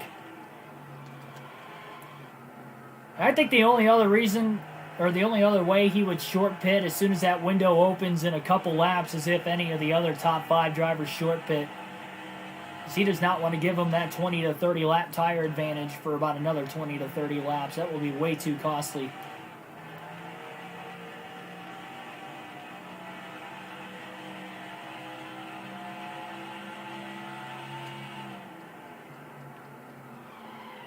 Take care of those Goodyear Eagles.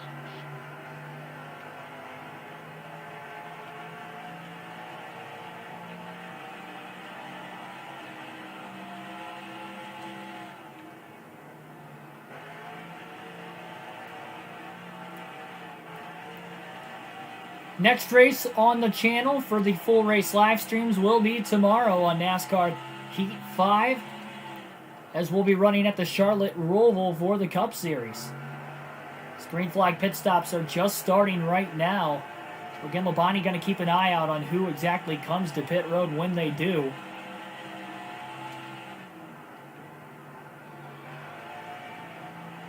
At least of the top 5 drivers.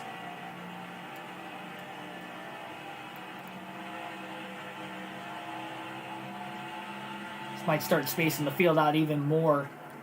And although he wasn't in lap traffic yet, he might end up being in lap traffic soon. Now the right rear is really severely damaged on Labonte's car after that hit into the wall in turns 3 and 4 now.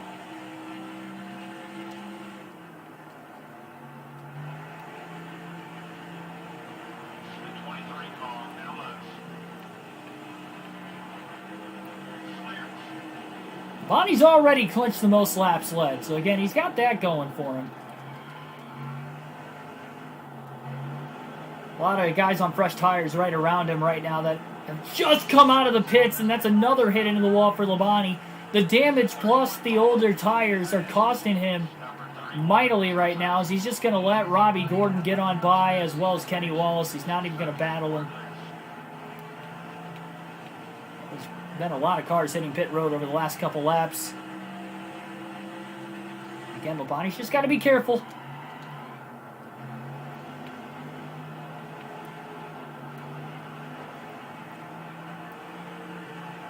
Knowing the right side of that car is as damaged as it is right now. It's got to be a little bit uneasy of a feeling, I'm sure.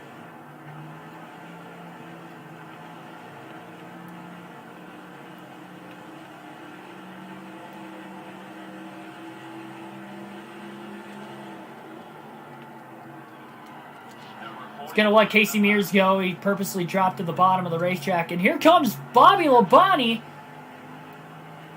Terry just let Casey Mears go, and Bobby Labonte takes the lead at the start-finish line. Where did he come from? As he was about 2.5 seconds off the lead a couple laps ago. Terry made a couple mistakes a couple laps in a row, and Bobby Labonte ran him down. I think the damage on the right side of Labonte's car is catching up with him and slowing him down. Bobby Labonte is just taking the race lead away.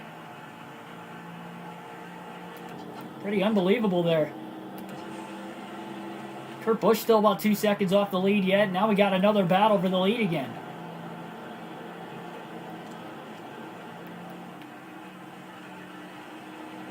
Bobby's blocking down the back straightaway.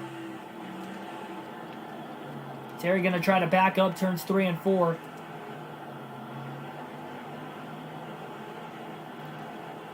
Terry got a little too tight off of turn 4. He couldn't get back in the gas as soon as he wanted. So we've got a good battle for the lead on our hands here with less than 50 laps to go now at Darlington. Bobby Labonte back out in front, though his brother Terry has led the most laps up to this point today. Ralph Carlo 117, welcome to the stream, by the way. I hope we don't DNF again. We shouldn't, unless something crazy happens.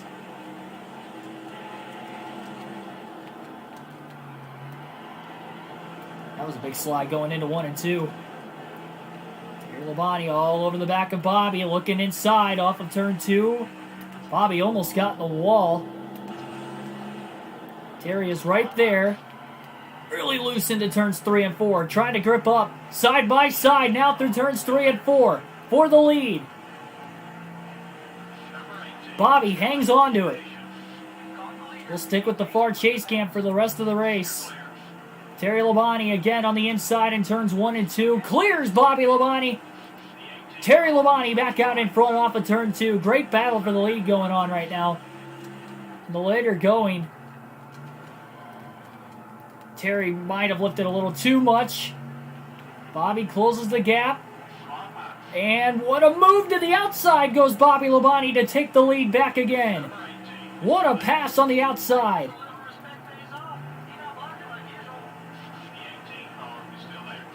These guys are going at it on older tires. Terry off of turn 2 now. Going to clear Bobby right back. Lap car Greg Biffle could get in the way here. He is a rival of Terry's. And he's going to try to take a swing. And Terry Labonte's got heavy damage on the right side of his race car right now. Oh no! Into the wall goes Terry Labonte. And his race is going to come to an end off of turn 4. Unbelievable. He didn't have many more shots left. And after just taking the lead back away from his brother, he might have stayed out just a little too long. After a top 10 start. You know, sometimes these teams make changes to the car. That wasn't even a hard hit into the wall either. Minor change to make it handle better, but they also run the risk of making it worse. I just don't think they ever got it back the way it was. Terry Labonte had some problems on the track with Sterling Marlin. Wow. I'm not sure how all this got started, but now that they have a little history on the track, it'll be something to watch in the weeks ahead. From all of us here at the East. That is so unfortunate. Another race where Terry Labonte is leading with about 40 to go or less, and he just can't finish the race off, and there goes another DNF. That's 4 in a row. I don't think we've ever DNF'd that many times in a row. I think the most was 3 up until that point, and that was season 1. Unbelievable. Chase Elliott and Jeff Gordon, they weren't like my favorite drivers growing up, but there's not really a driver I dislike. They're both good guys. But man, that's another tough one to swallow. Shockingly, off of turn 4, Terry Labonte's day comes to an end. Matt Kenseth is going to go on to win his first race of the season. He had 3 cautions in today's race, 19 lead changes, a lot of them late, as we were seeing there, mainly between the Labonte brothers. And a 4th straight DNF now for Terry. There is a strong case that he could have won the first 5 races of the season. Especially 4 of the 5. Las Vegas, he DNF really early in that race. I think it was only lap 13. And he was getting beaten and banged around there on 3 wide quite a bit early in the race. But the other 4 races, he was leading late. And gets involved in an accident. The only one he survived was Daytona. And he still finished 9th. But everybody else, or every other race, I mean, Atlanta, Rockingham, and now Darlington, less than 100 to go in the race, leading. And he crashes out. This one, that wasn't even a hard hit into the wall. That just tells you how much damage he had leading up to that point. He very, very barely hit the wall off of turn 4. And it was really dependent there. I'm not going to lie. I was wondering if I should have came to pit road, and I obviously should have. In hindsight's always 20/20, but I knew the car was really badly damaged. It was driving pretty good still, for the most part. It might have been a little too tight there at the end, and obviously that caused us to get in the wall off of turn 4. With Greg Biffle coming up, and I saw we were closing in on him, we got right on his back bumper there right before we hit the wall. I knew I wasn't going to want to pass him because he was going to take a swing at us, and knowing that the right side of our car was really damaged, I didn't want to take the risk. And I was likely going to come on to pit road within a couple laps. And I thought about coming in once Bobby Labonte passed us too, because our pace really dropped off. But we were able to battle back and forth with him.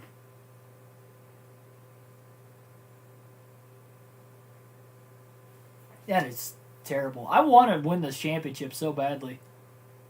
And we're only 5 races in, so we still got a long ways to go. But man, this stuff has to stop. Like, we can't DNF and put ourselves in this big of a hole, because you saw season 1, it was too big of a hole, we couldn't come back from it. And we're off to a similar start here this season. We'll take, actually, a little bit worse of a start than what we were season 1. Take a look at the finishing results, though. Matt Kenseth gets the win, his first of the season, led only 10 laps, probably the last 10. Rusty Wallace finishes 2nd, followed by Jimmy Johnson 3rd, Ward Burton 4th, and Steve Park rounds out the top 5. Kevin Harvick 6th, Ricky Rudd 7th, Dale Jr. 8th, 9th was Dale Jarrett, and Jeff Gordon rounds out the top 10 in today's race. While Bobby Labonte finished 13th, so that caution likely trapped even more drivers a lap down. We only had 15 drivers finish on the lead lap today.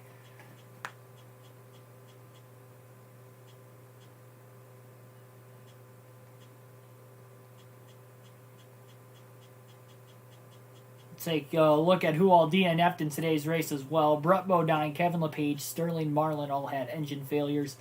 Terry Labonte obviously crashed out, leading 210 of the 293 laps today.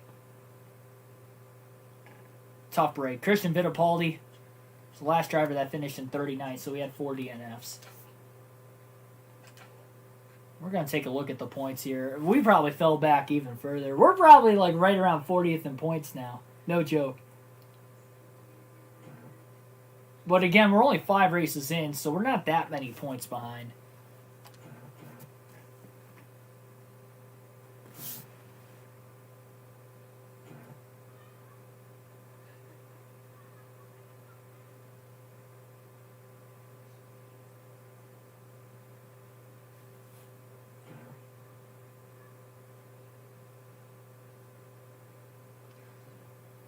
What's even more deflating, again, was how much damage we had on the car. If we just could have won, like, 3 races, 3 of the 5, just 3 of them. Take the 9th place finish at Daytona and the other 3 races that we probably should have won that we crashed out in, win those ones. If we just would have sealed the deal and actually won the race like we should have, and we were very well capable of doing. we'd be easily first in points right now because nobody's been consistent this season. And that's why we've had 5 different winners. Matt Kenseth has taken the points lead here early on in the season.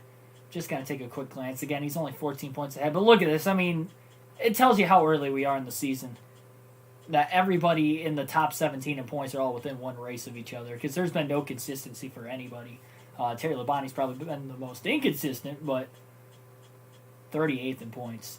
360 back. So, yeah, that's quite a bit. That's about 2 races back. But, again, with 31 races to go, 2 full races worth of points out, isn't a lot. But we can't keep having this happen. The tough part is we go to Bristol next. And that's going to be a tough race to get to the finish.